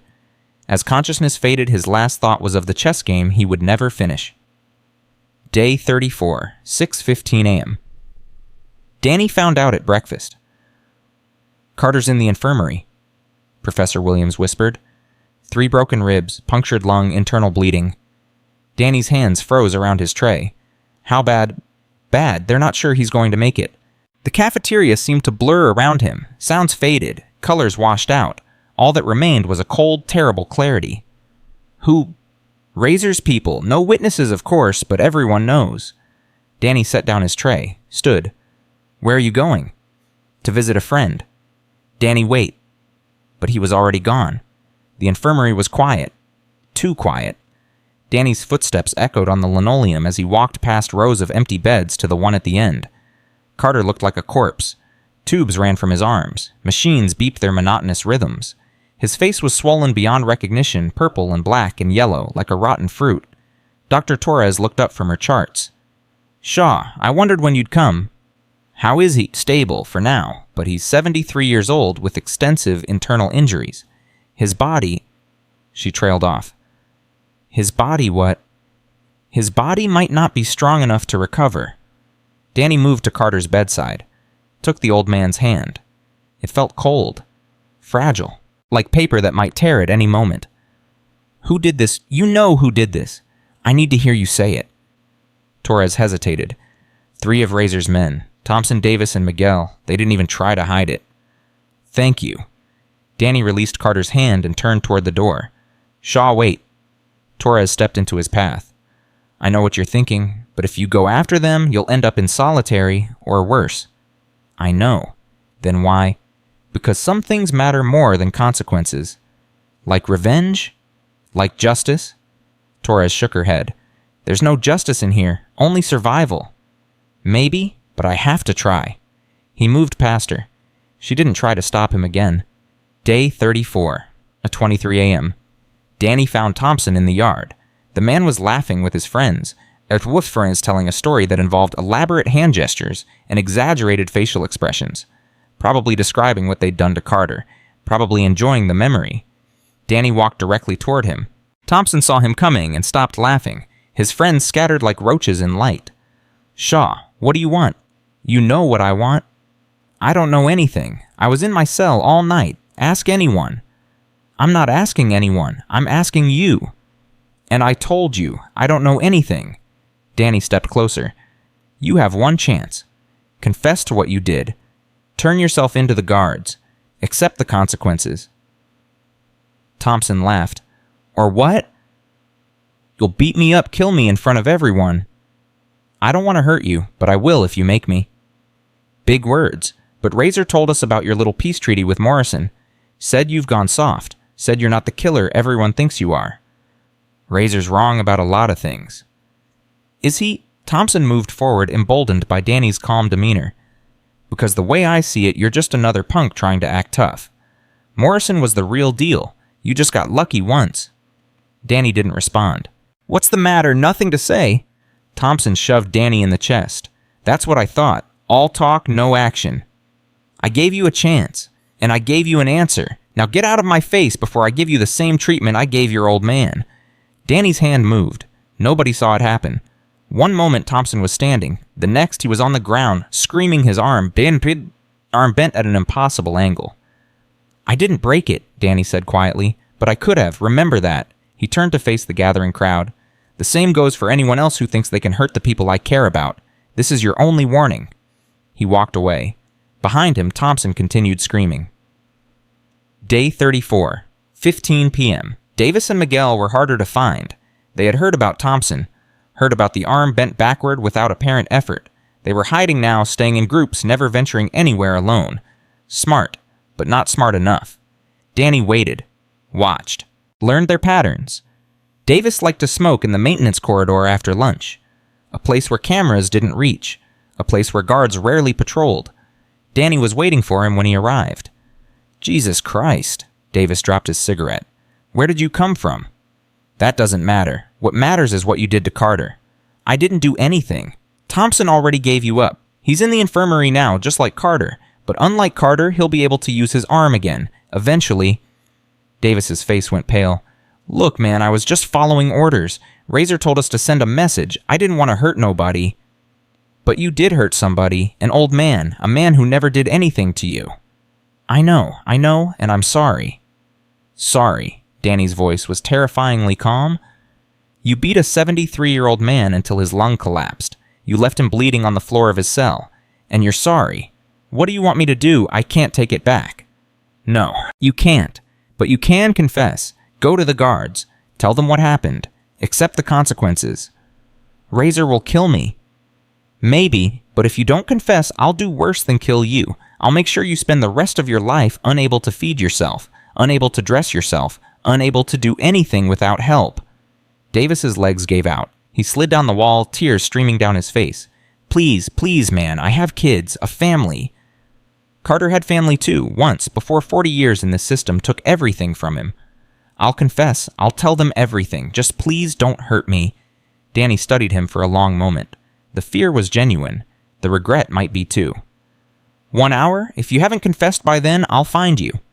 He walked away. 43 minutes later, Davis turned himself in to Lieutenant Hayes. Day 34, 6:30 p.m.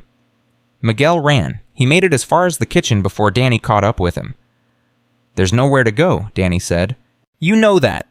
Miguel grabbed a knife from the counter. His hand was shaking so badly the blade caught the light in irregular flashes. "Stay back, I swear to God, I'll cut you." "You can try." "I mean it. Shaw, I'm not like Thompson or Davis. I'll fight, then fight." Miguel lunged. Danny sidestepped, caught his wrist twisted. The knife clattered to the floor. Miguel followed a moment later, his arm locked behind his back in a position that promised pain. "Razor told us you were soft," Miguel gasped. "He told us you wouldn't fight back." Razor was wrong. "Yeah, I got that now." Danny increased the pressure. Miguel whimpered. "Why did you do it? Carter wasn't a threat to anyone." "Razor said it would send a message, said it would break you." "Is that what you think, that hurting old men breaks people?" "I don't think anything anymore. I just do what I'm told." "That's not good enough." "I know," Miguel's voice cracked. "I've always been that way. Following whoever's strongest. Doing whatever keeps me safe. I'm weak, Shaw. I've always been weak." Danny was silent for a moment. Then he released the lock, letting Miguel collapse to the floor. Weakness isn't a permanent condition. It's a choice. Every day you can choose to be weak, or you can choose to be strong. Easy for you to say. You've never been weak a day in your life. You're wrong. I've been weak many times. The difference is I learned from it. Miguel looked up at him with something like hope. "Can I learn too? Can you teach me?" "That depends on what you do next. You can confess, face the consequences, and start rebuilding yourself. Or you can run, hide, and spend the rest of your life being afraid." "What would you do so—" "I already made my choice. 30 years ago in a dojo in Okinawa, I chose to become something better than what I was. Every day since then has been a continuation of that choice." Miguel wiped his eyes. "I'll confess. Whatever happens, I'll take it." "Good." Danny turned and walked out of the kitchen, leaving Miguel alone with his decision. Day 35. All three men were in solitary. The investigation was ongoing, but with their confessions, the outcome was certain. Additional time, additional restrictions, additional consequences. But Danny felt no satisfaction. He sat beside Carter's bed, watching the old man breathe. The machines continued their rhythms. The tubes continued their work. But Carter remained unconscious. "He might wake up, Hotkus," Dr. Torres said from the doorway. "Or he might not. We've done everything we can." "Is there anything else, specialist, different treatments?" "This isn't a hospital with unlimited resources. We do what we can with what we have." Danny nodded slowly. "Thank you for being honest." "Shaw?" Torres hesitated. "What you did to those men, the confessions you extracted, that wasn't justice. What was it then? Revenge, intimidation, violence disguised as righteousness." "Maybe. Does it matter?" "It matters to me. I became a doctor to help people, to heal them. What you did, it goes against everything I believe in." Danny turned to face her. "Do you know what Carter told me? He said control is an illusion. We're all just one bad moment away from becoming someone we don't recognize." "So you're blaming him for your choices?" "No, I'm acknowledging that sometimes good people do bad things. Sometimes the right path isn't clear. Sometimes you have to choose between what's moral and what's necessary. And you chose necessary. I chose to protect someone I care about. If that makes me a bad person, I can live with that." Torres was quiet for a long moment. Then she pulled up a chair and sat beside him. "Tell me about your teacher, the one in Okinawa." Danny looked at her with surprise. "Why, Carl?" "Because I want to understand. Not the violence, the philosophy behind it. The thing that makes you different from men like Razor. You might not like what you find." "Try me?" Danny leaned back in his chair. For a moment he was somewhere else. Somewhere far from the walls and the guards and the endless concrete. His name was Chen Wei. He was 83 when I met him and looked like he might blow away in a strong wind. But he was the strongest person I've ever known. Strong how? In every way that mattered. Physically, he could do things that shouldn't have been possible. Mentally, he was sharper than anyone I'd ever met. But the real strength was spiritual. He had found peace with himself, with the world, with everything. How? Through practice, through discipline, through accepting what he couldn't change and changing what he could. Torres glanced at Carter's motionless form. "And this, can you accept this?" "I'm trying." But acceptance doesn't mean approval. Carter didn't deserve what happened to him.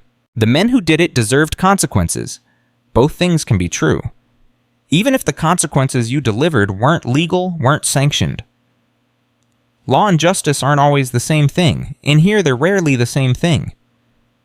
They sat in silence watching Carter breathe. The machines beeped. The tubes hummed. Time passed. "I think I understand," Torres finally said. "I don't agree with everything you've done, but I understand why you did it." "That's more than most people can say." "Is it enough?" Danny looked at her. "It's a start." Day 36. Carter opened his eyes. Danny was there when it happened. Saw the flutter of lashes, the confusion, the slow return to consciousness. "Where?"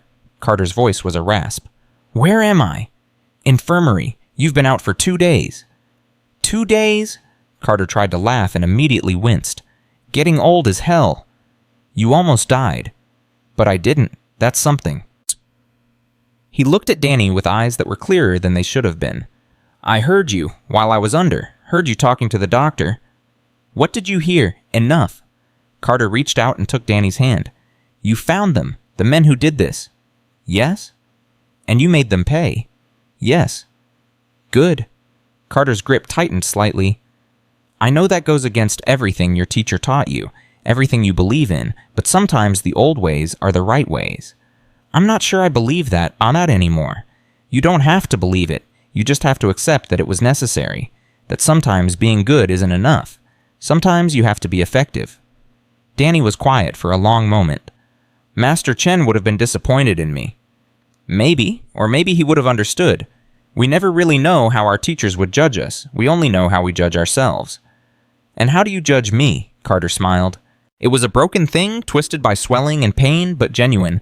I judge you as a man who did what he had to do to protect someone he cared about. There's no shame in that. Even if it made me a hypocrite.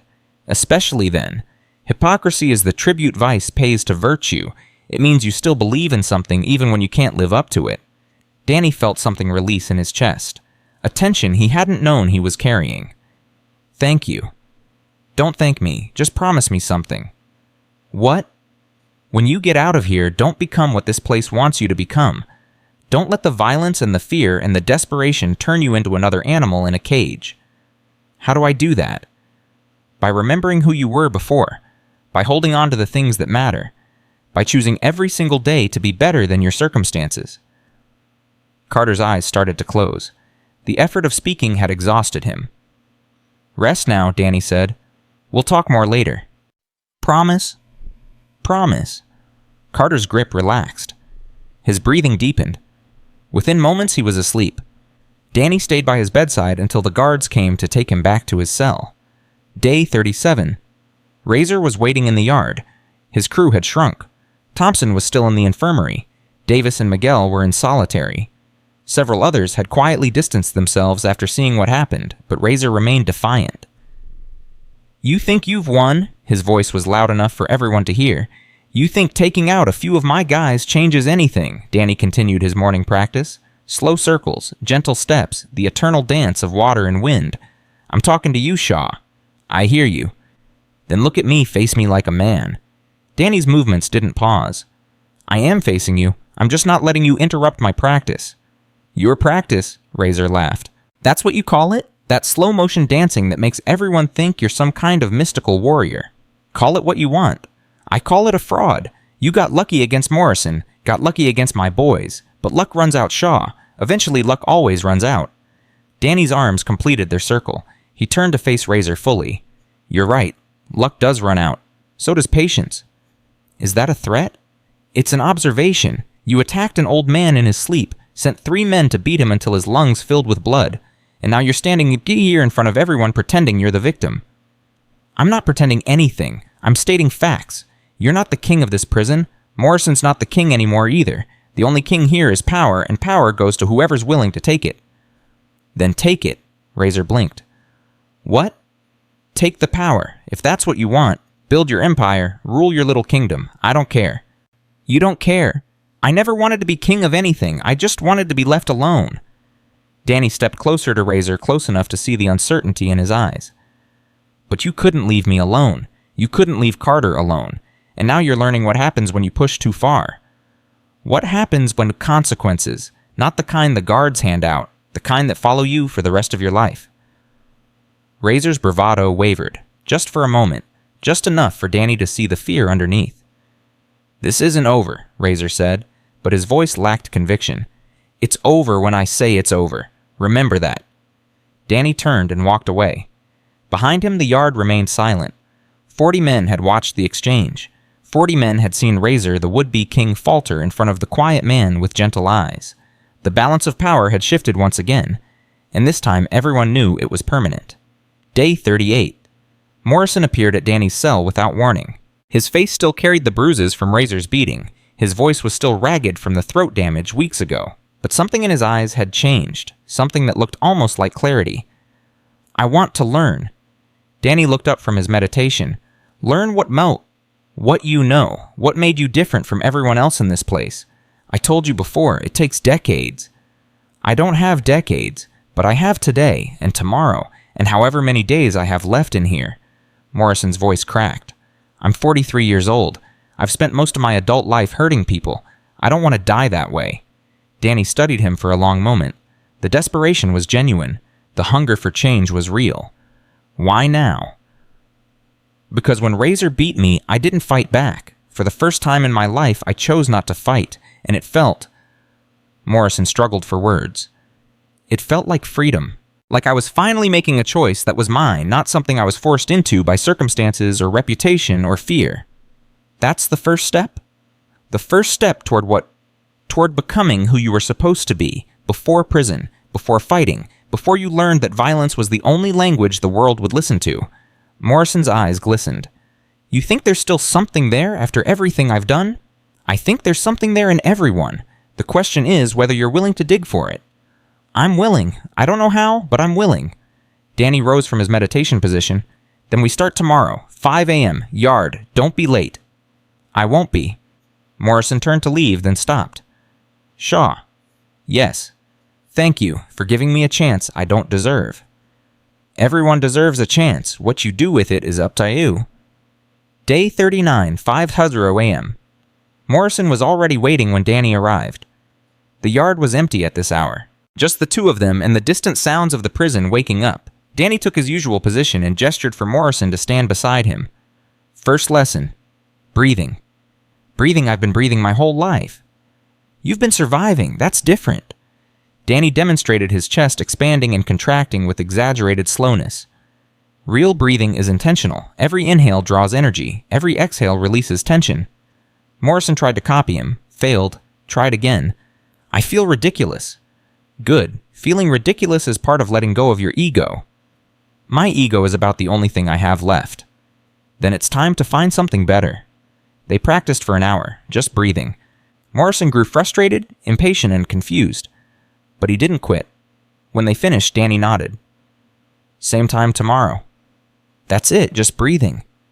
For the first month, yes, maybe longer. A month of breathing. The foundation determines what can be built on top of it. Rush the foundation and everything collapses. Morrison stared at him. You're serious. I'm always serious about this. A long pause. Then Morrison laughed. It was the first genuine laugh Danny had heard from him. All right. Breathing it is. Day 42. Carter was released from the infirmary. He moved slowly, carefully, like a man relearning how to inhabit his own body. But he was alive. More than that, he was sharp as ever. I heard you've got a new student, he said when Danny visited him. Word travels fast. It's prison. Word is the only currency that moves faster than violence. Carter settled onto his bunk with a wince. Morrison, of all people, the man who ran this place through fear for 7 years. People can change. Can they? I've been in here 4 decades. I've seen men promise to change 1,000 times. Most of them were lying. The rest were lying to themselves. And Morrison, Carter considered the question. I don't know. Maybe he's different. Maybe having you knock him down broke something that needed breaking. Or maybe he's just waiting for the right moment to turn on me. That too. Trust is earned slowly in here, very slowly. Danny nodded. I know, but I have to try. If I don't believe people can change, what's the point of anything I've learned? The point is survival, protecting yourself, getting through your sentence in one piece. That's not enough for me. Not anymore. Carter studied him with those ancient knowing eyes. Your teacher, the one in Okinawa, did he ever tell you about the risk of caring too much? He told me caring was the only thing worth risking anything for. Sounds like a dangerous philosophy. It is, but it's also the only one that makes life worth living. Day 45. The phone call came during midday rec. Shaw, visitor call, line 3. Danny's heart jumped. He hadn't spoken to Sarah since the warning call weeks ago. Hadn't known if she was safe, if Carter's connections had protected her, if Morrison had truly called off his people. He picked up the receiver with hands that weren't quite steady. Hello? Danny? Sarah's voice was thick with emotion. Oh God, Danny? Are you okay? Did anyone... I'm fine, more than fine, but I need to tell you something. What? Someone came to see me. An older woman. Said she was a friend of someone you knew inside. She told me everything. About the threats. About the photograph. About what you did to protect me. Danny closed his eyes. I didn't want you to know. Why? Because you thought I'd be scared, because you thought I'd stop loving you. Because I thought you'd be disgusted by what I became in here, by what I had to do. Disgusted? Sarah laughed through her tears. Danny, you fought an entire prison to keep me safe. You took on murderers and gang leaders and God knows what else. How could I possibly be disgusted by that? Because violence goes against everything I believe in, everything I've trained for, everything I am. Maybe, but love sometimes requires us to be more than we planned, to do things we never thought we'd do. Sarah's voice softened. You're not a violent man, Danny. You're a man who was forced into violence by impossible circumstances. There's a difference. Is there? Yes, the violent man enjoys it. The man who's forced into it carries it like a wound. Danny felt tears threatening. I miss you. I miss you too. But listen to me. The woman who came to see me, she said you have 382 days left. Is that true? Give or take. Then I'll be waiting. Every single day, however long it takes. Sarah. Don't argue. Don't tell me to move on or find someone else or protect myself by staying away. I've had 3 years to think about what I want, and what I want is you. Scars and all. Darkness and all. Everything. Danny gripped the phone so tightly his knuckles went white. I don't deserve you. Let me be the judge of that. Just come home to me. Promise me you'll come home. I promise. Good. Now go do whatever you need to do to keep that promise. The line went dead. Danny stood holding the receiver for a long moment, letting the words sink in, letting the hope take root. 382 days. He could do that. He could survive anything now. Day 50. The yard had transformed. Where once there had been tension and territory and the constant threat of violence, something else was emerging. Not peace exactly, but something calmer, something more human. Danny's morning practice had become a gathering point. Morrison was there every day learning the basics, struggling with concepts that seemed impossibly simple, but he was also not alone anymore. Marcus Stone, the young blood who had challenged Danny weeks ago, had started watching from a distance. After a few days, he asked to join. Why? Danny asked. Because I'm tired of being angry all the time, tired of looking for fights, tired of feeling like violence is the only thing I'm good at. Learning this won't make you less capable of violence, it will make you more capable. Then why do you seem so peaceful?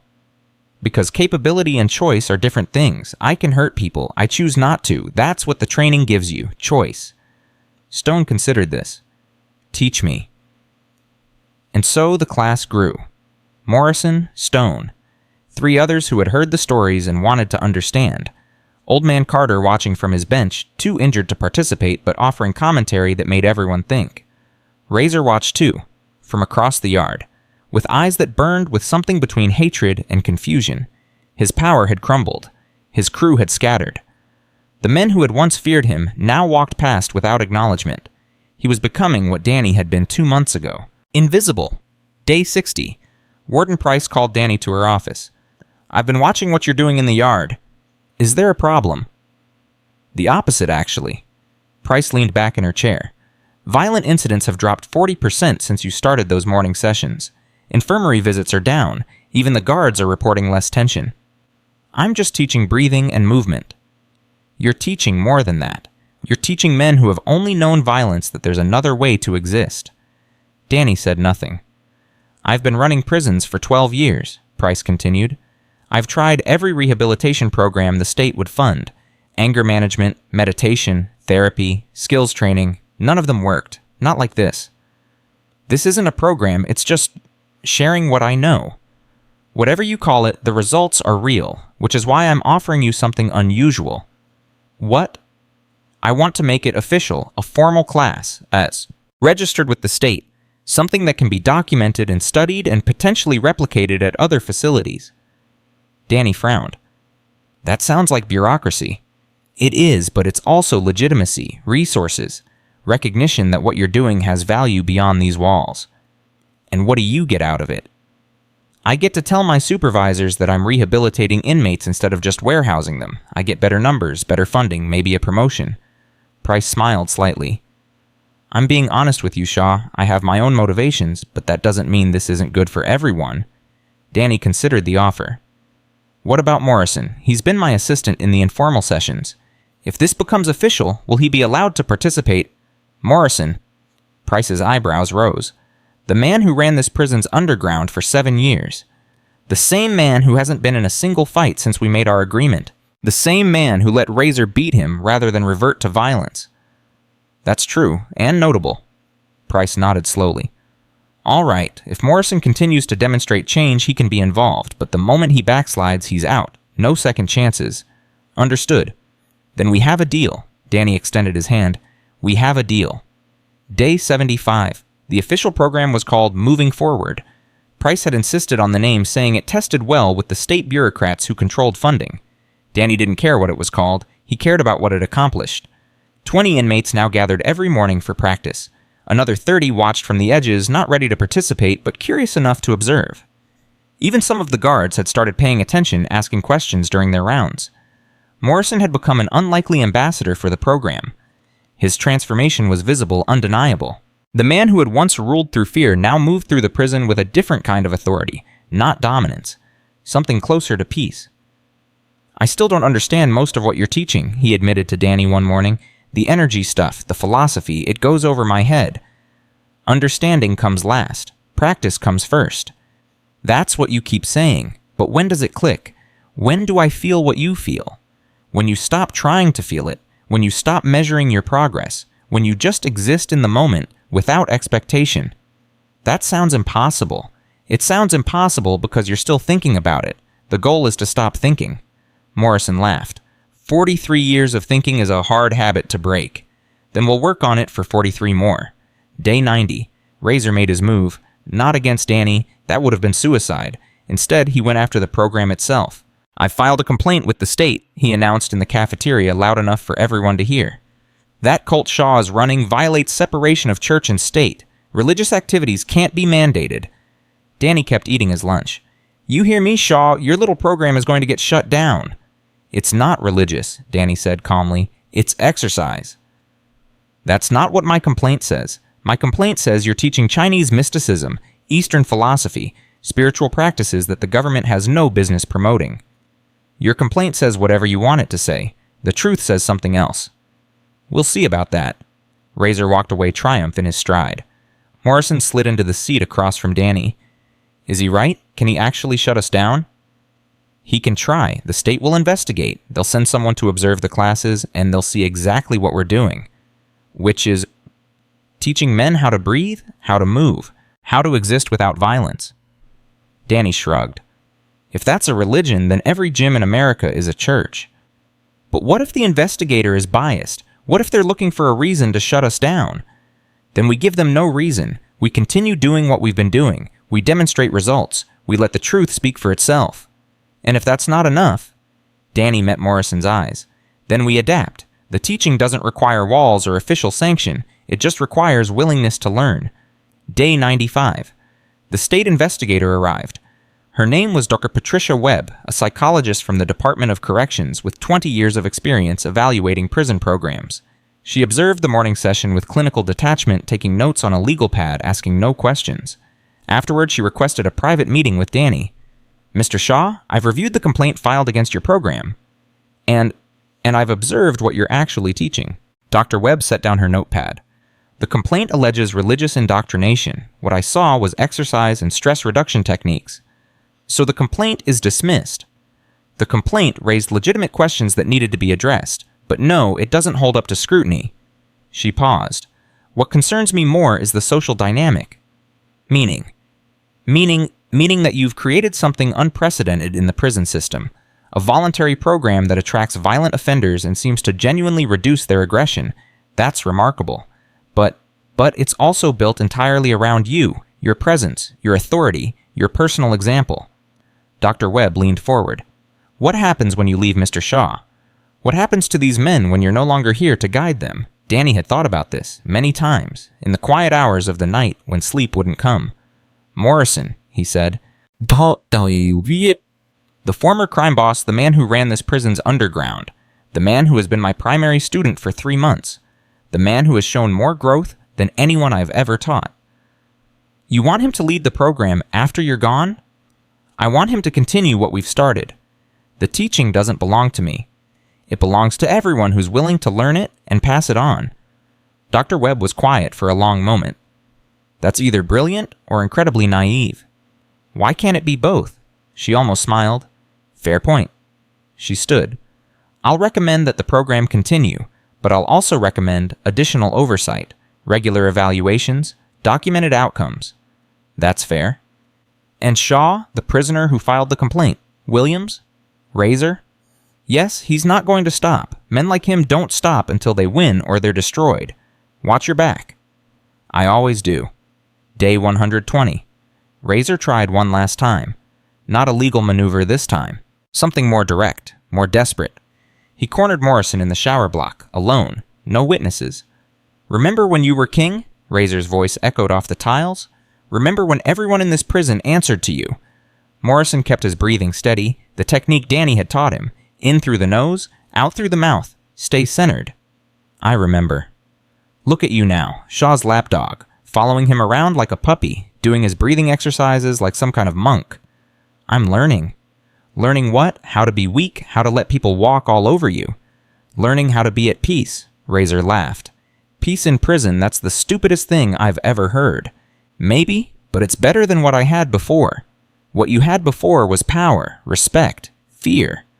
Fear isn't respect. I know that now. Razor stepped closer. I'm going to give you one chance. One chance to remember who you were, to take back what's yours. I don't want it.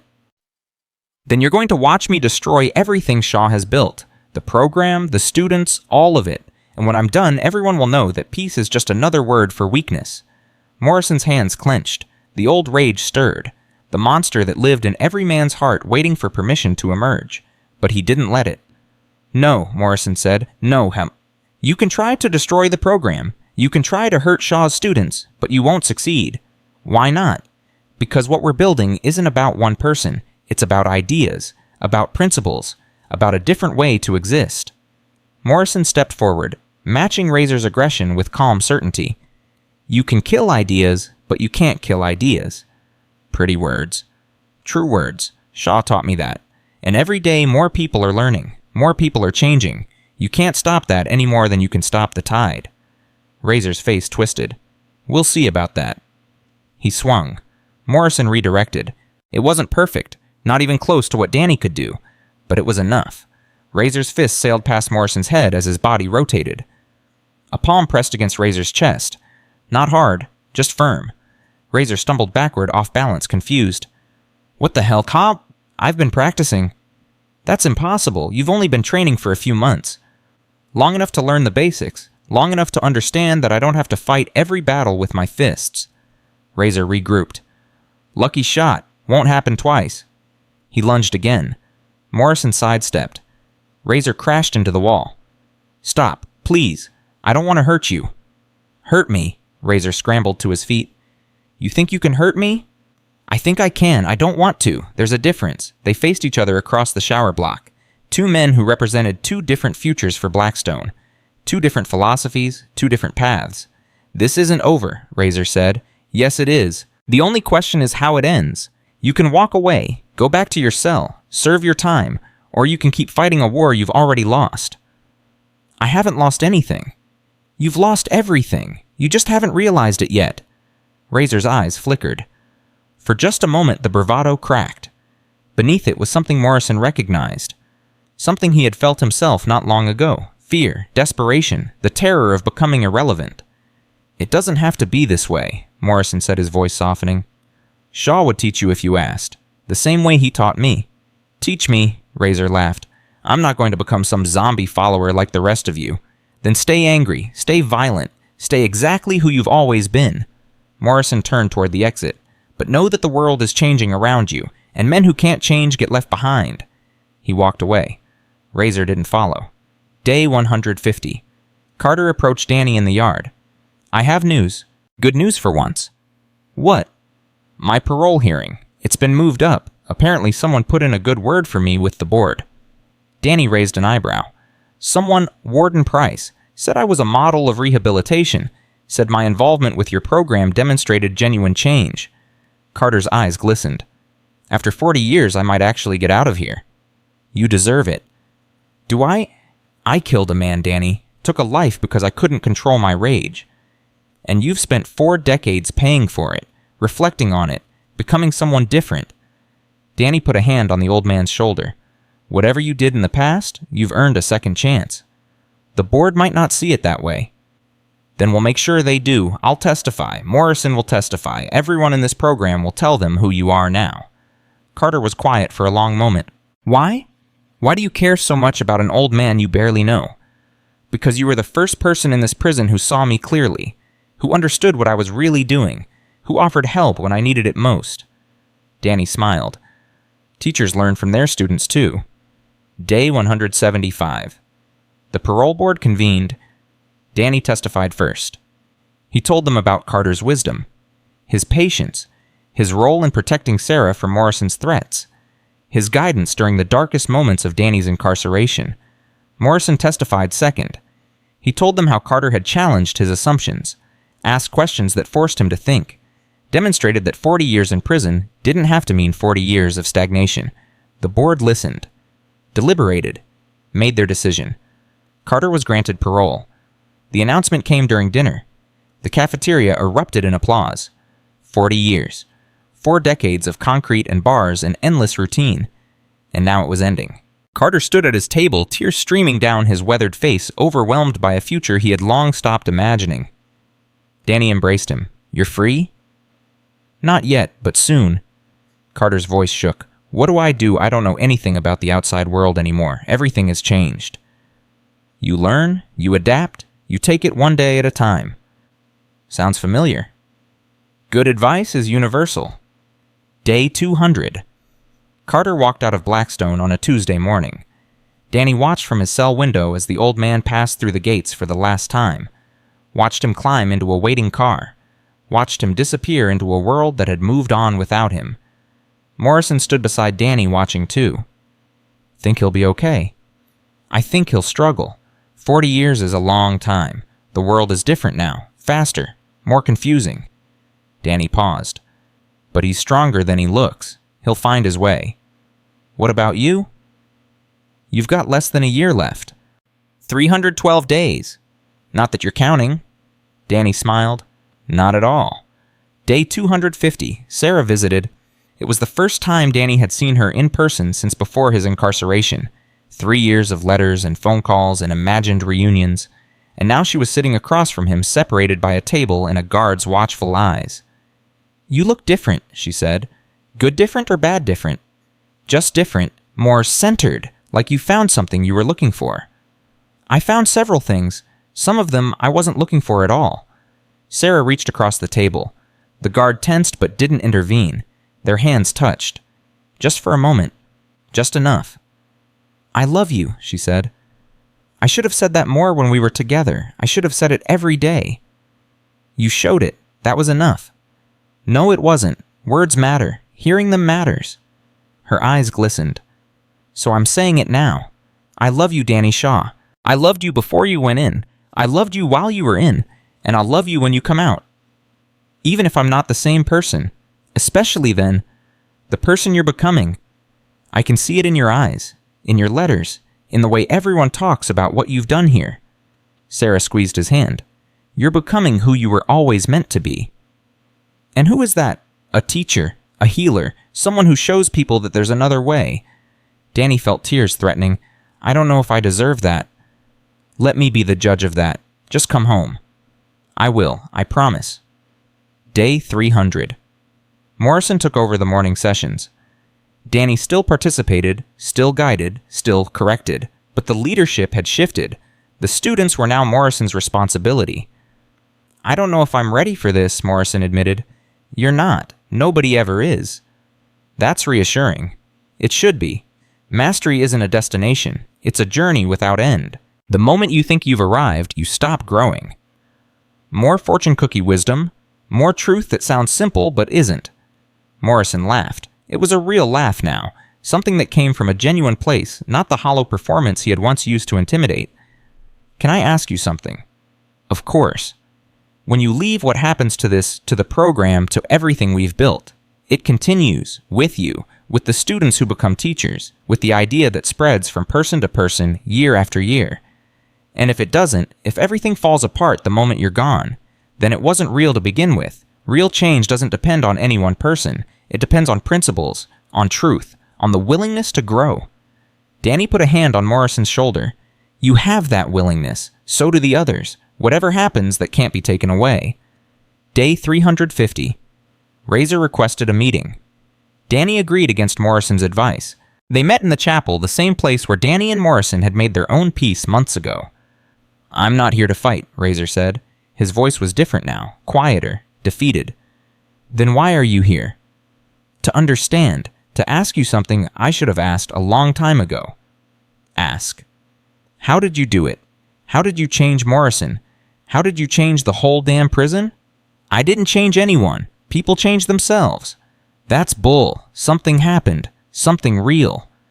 Danny considered his answer carefully. What happened was that I stopped fighting. I stopped trying to control. I stopped seeing everyone as a threat. He paused. And when I did that, some people saw something they'd never seen before.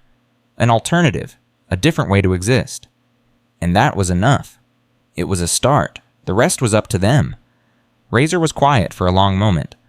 I could have had that, if I'd been willing to learn instead of fight. You still could. It's not too late. Yes, it is. For me. I've burned too many bridges, made too many enemies. Razor's voice cracked. I'm going to die in here, Shaw. I realized that a few weeks ago. Really realized it.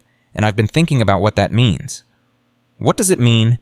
It means my whole life was wasted. Fighting for things that didn't matter. Hurting people who didn't deserve it. Building a kingdom that collapsed the moment I couldn't defend it. That's one way to see it. Is there another way?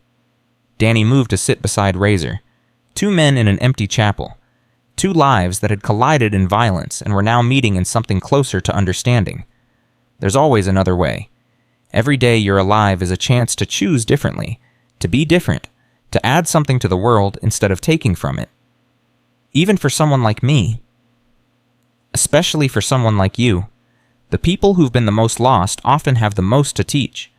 Because they know the darkness, they've lived in it, and if they can find light, anyone can. Razor wiped his eyes.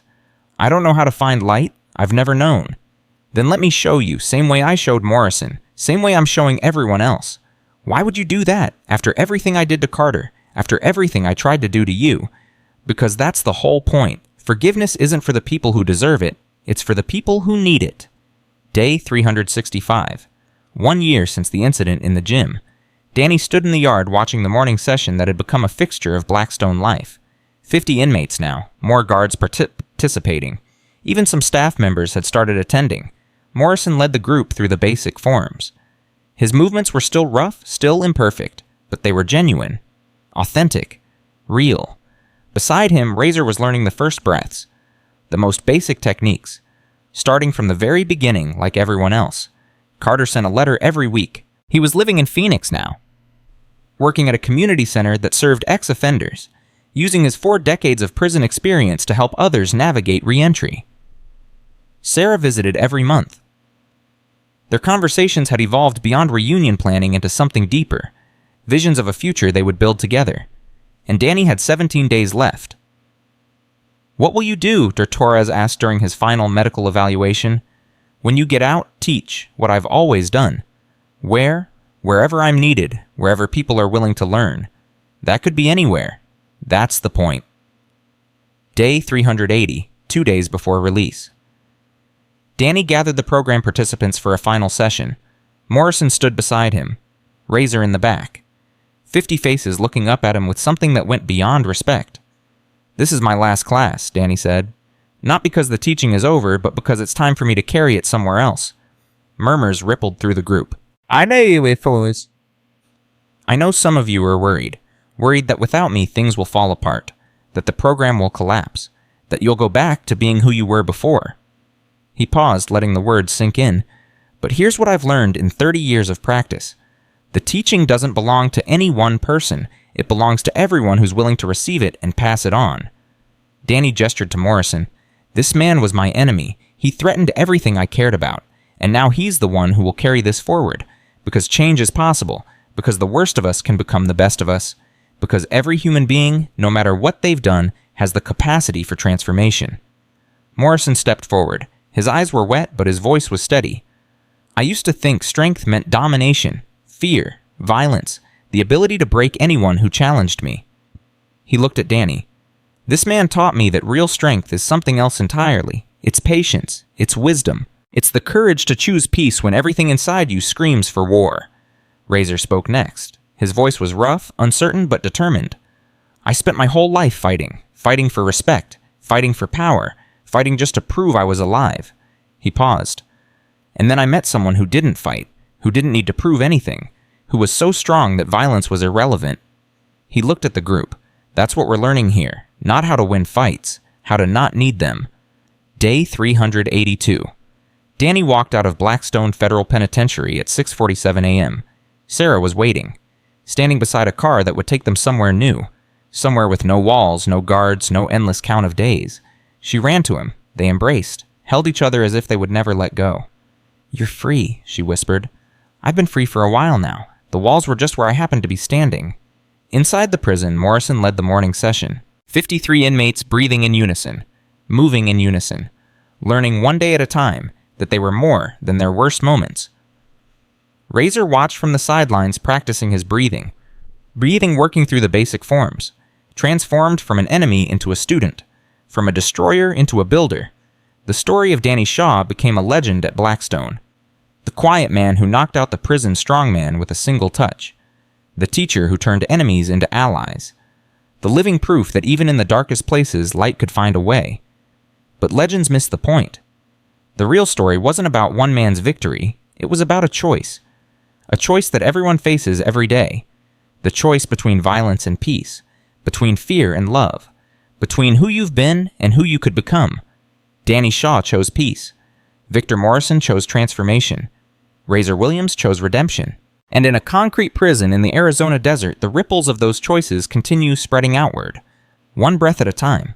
One movement at a time. One person at a time. Because true strength flows like water. Soft enough to nurture life. Powerful enough to carve through stone. And the greatest victory is the battle you never have to fight.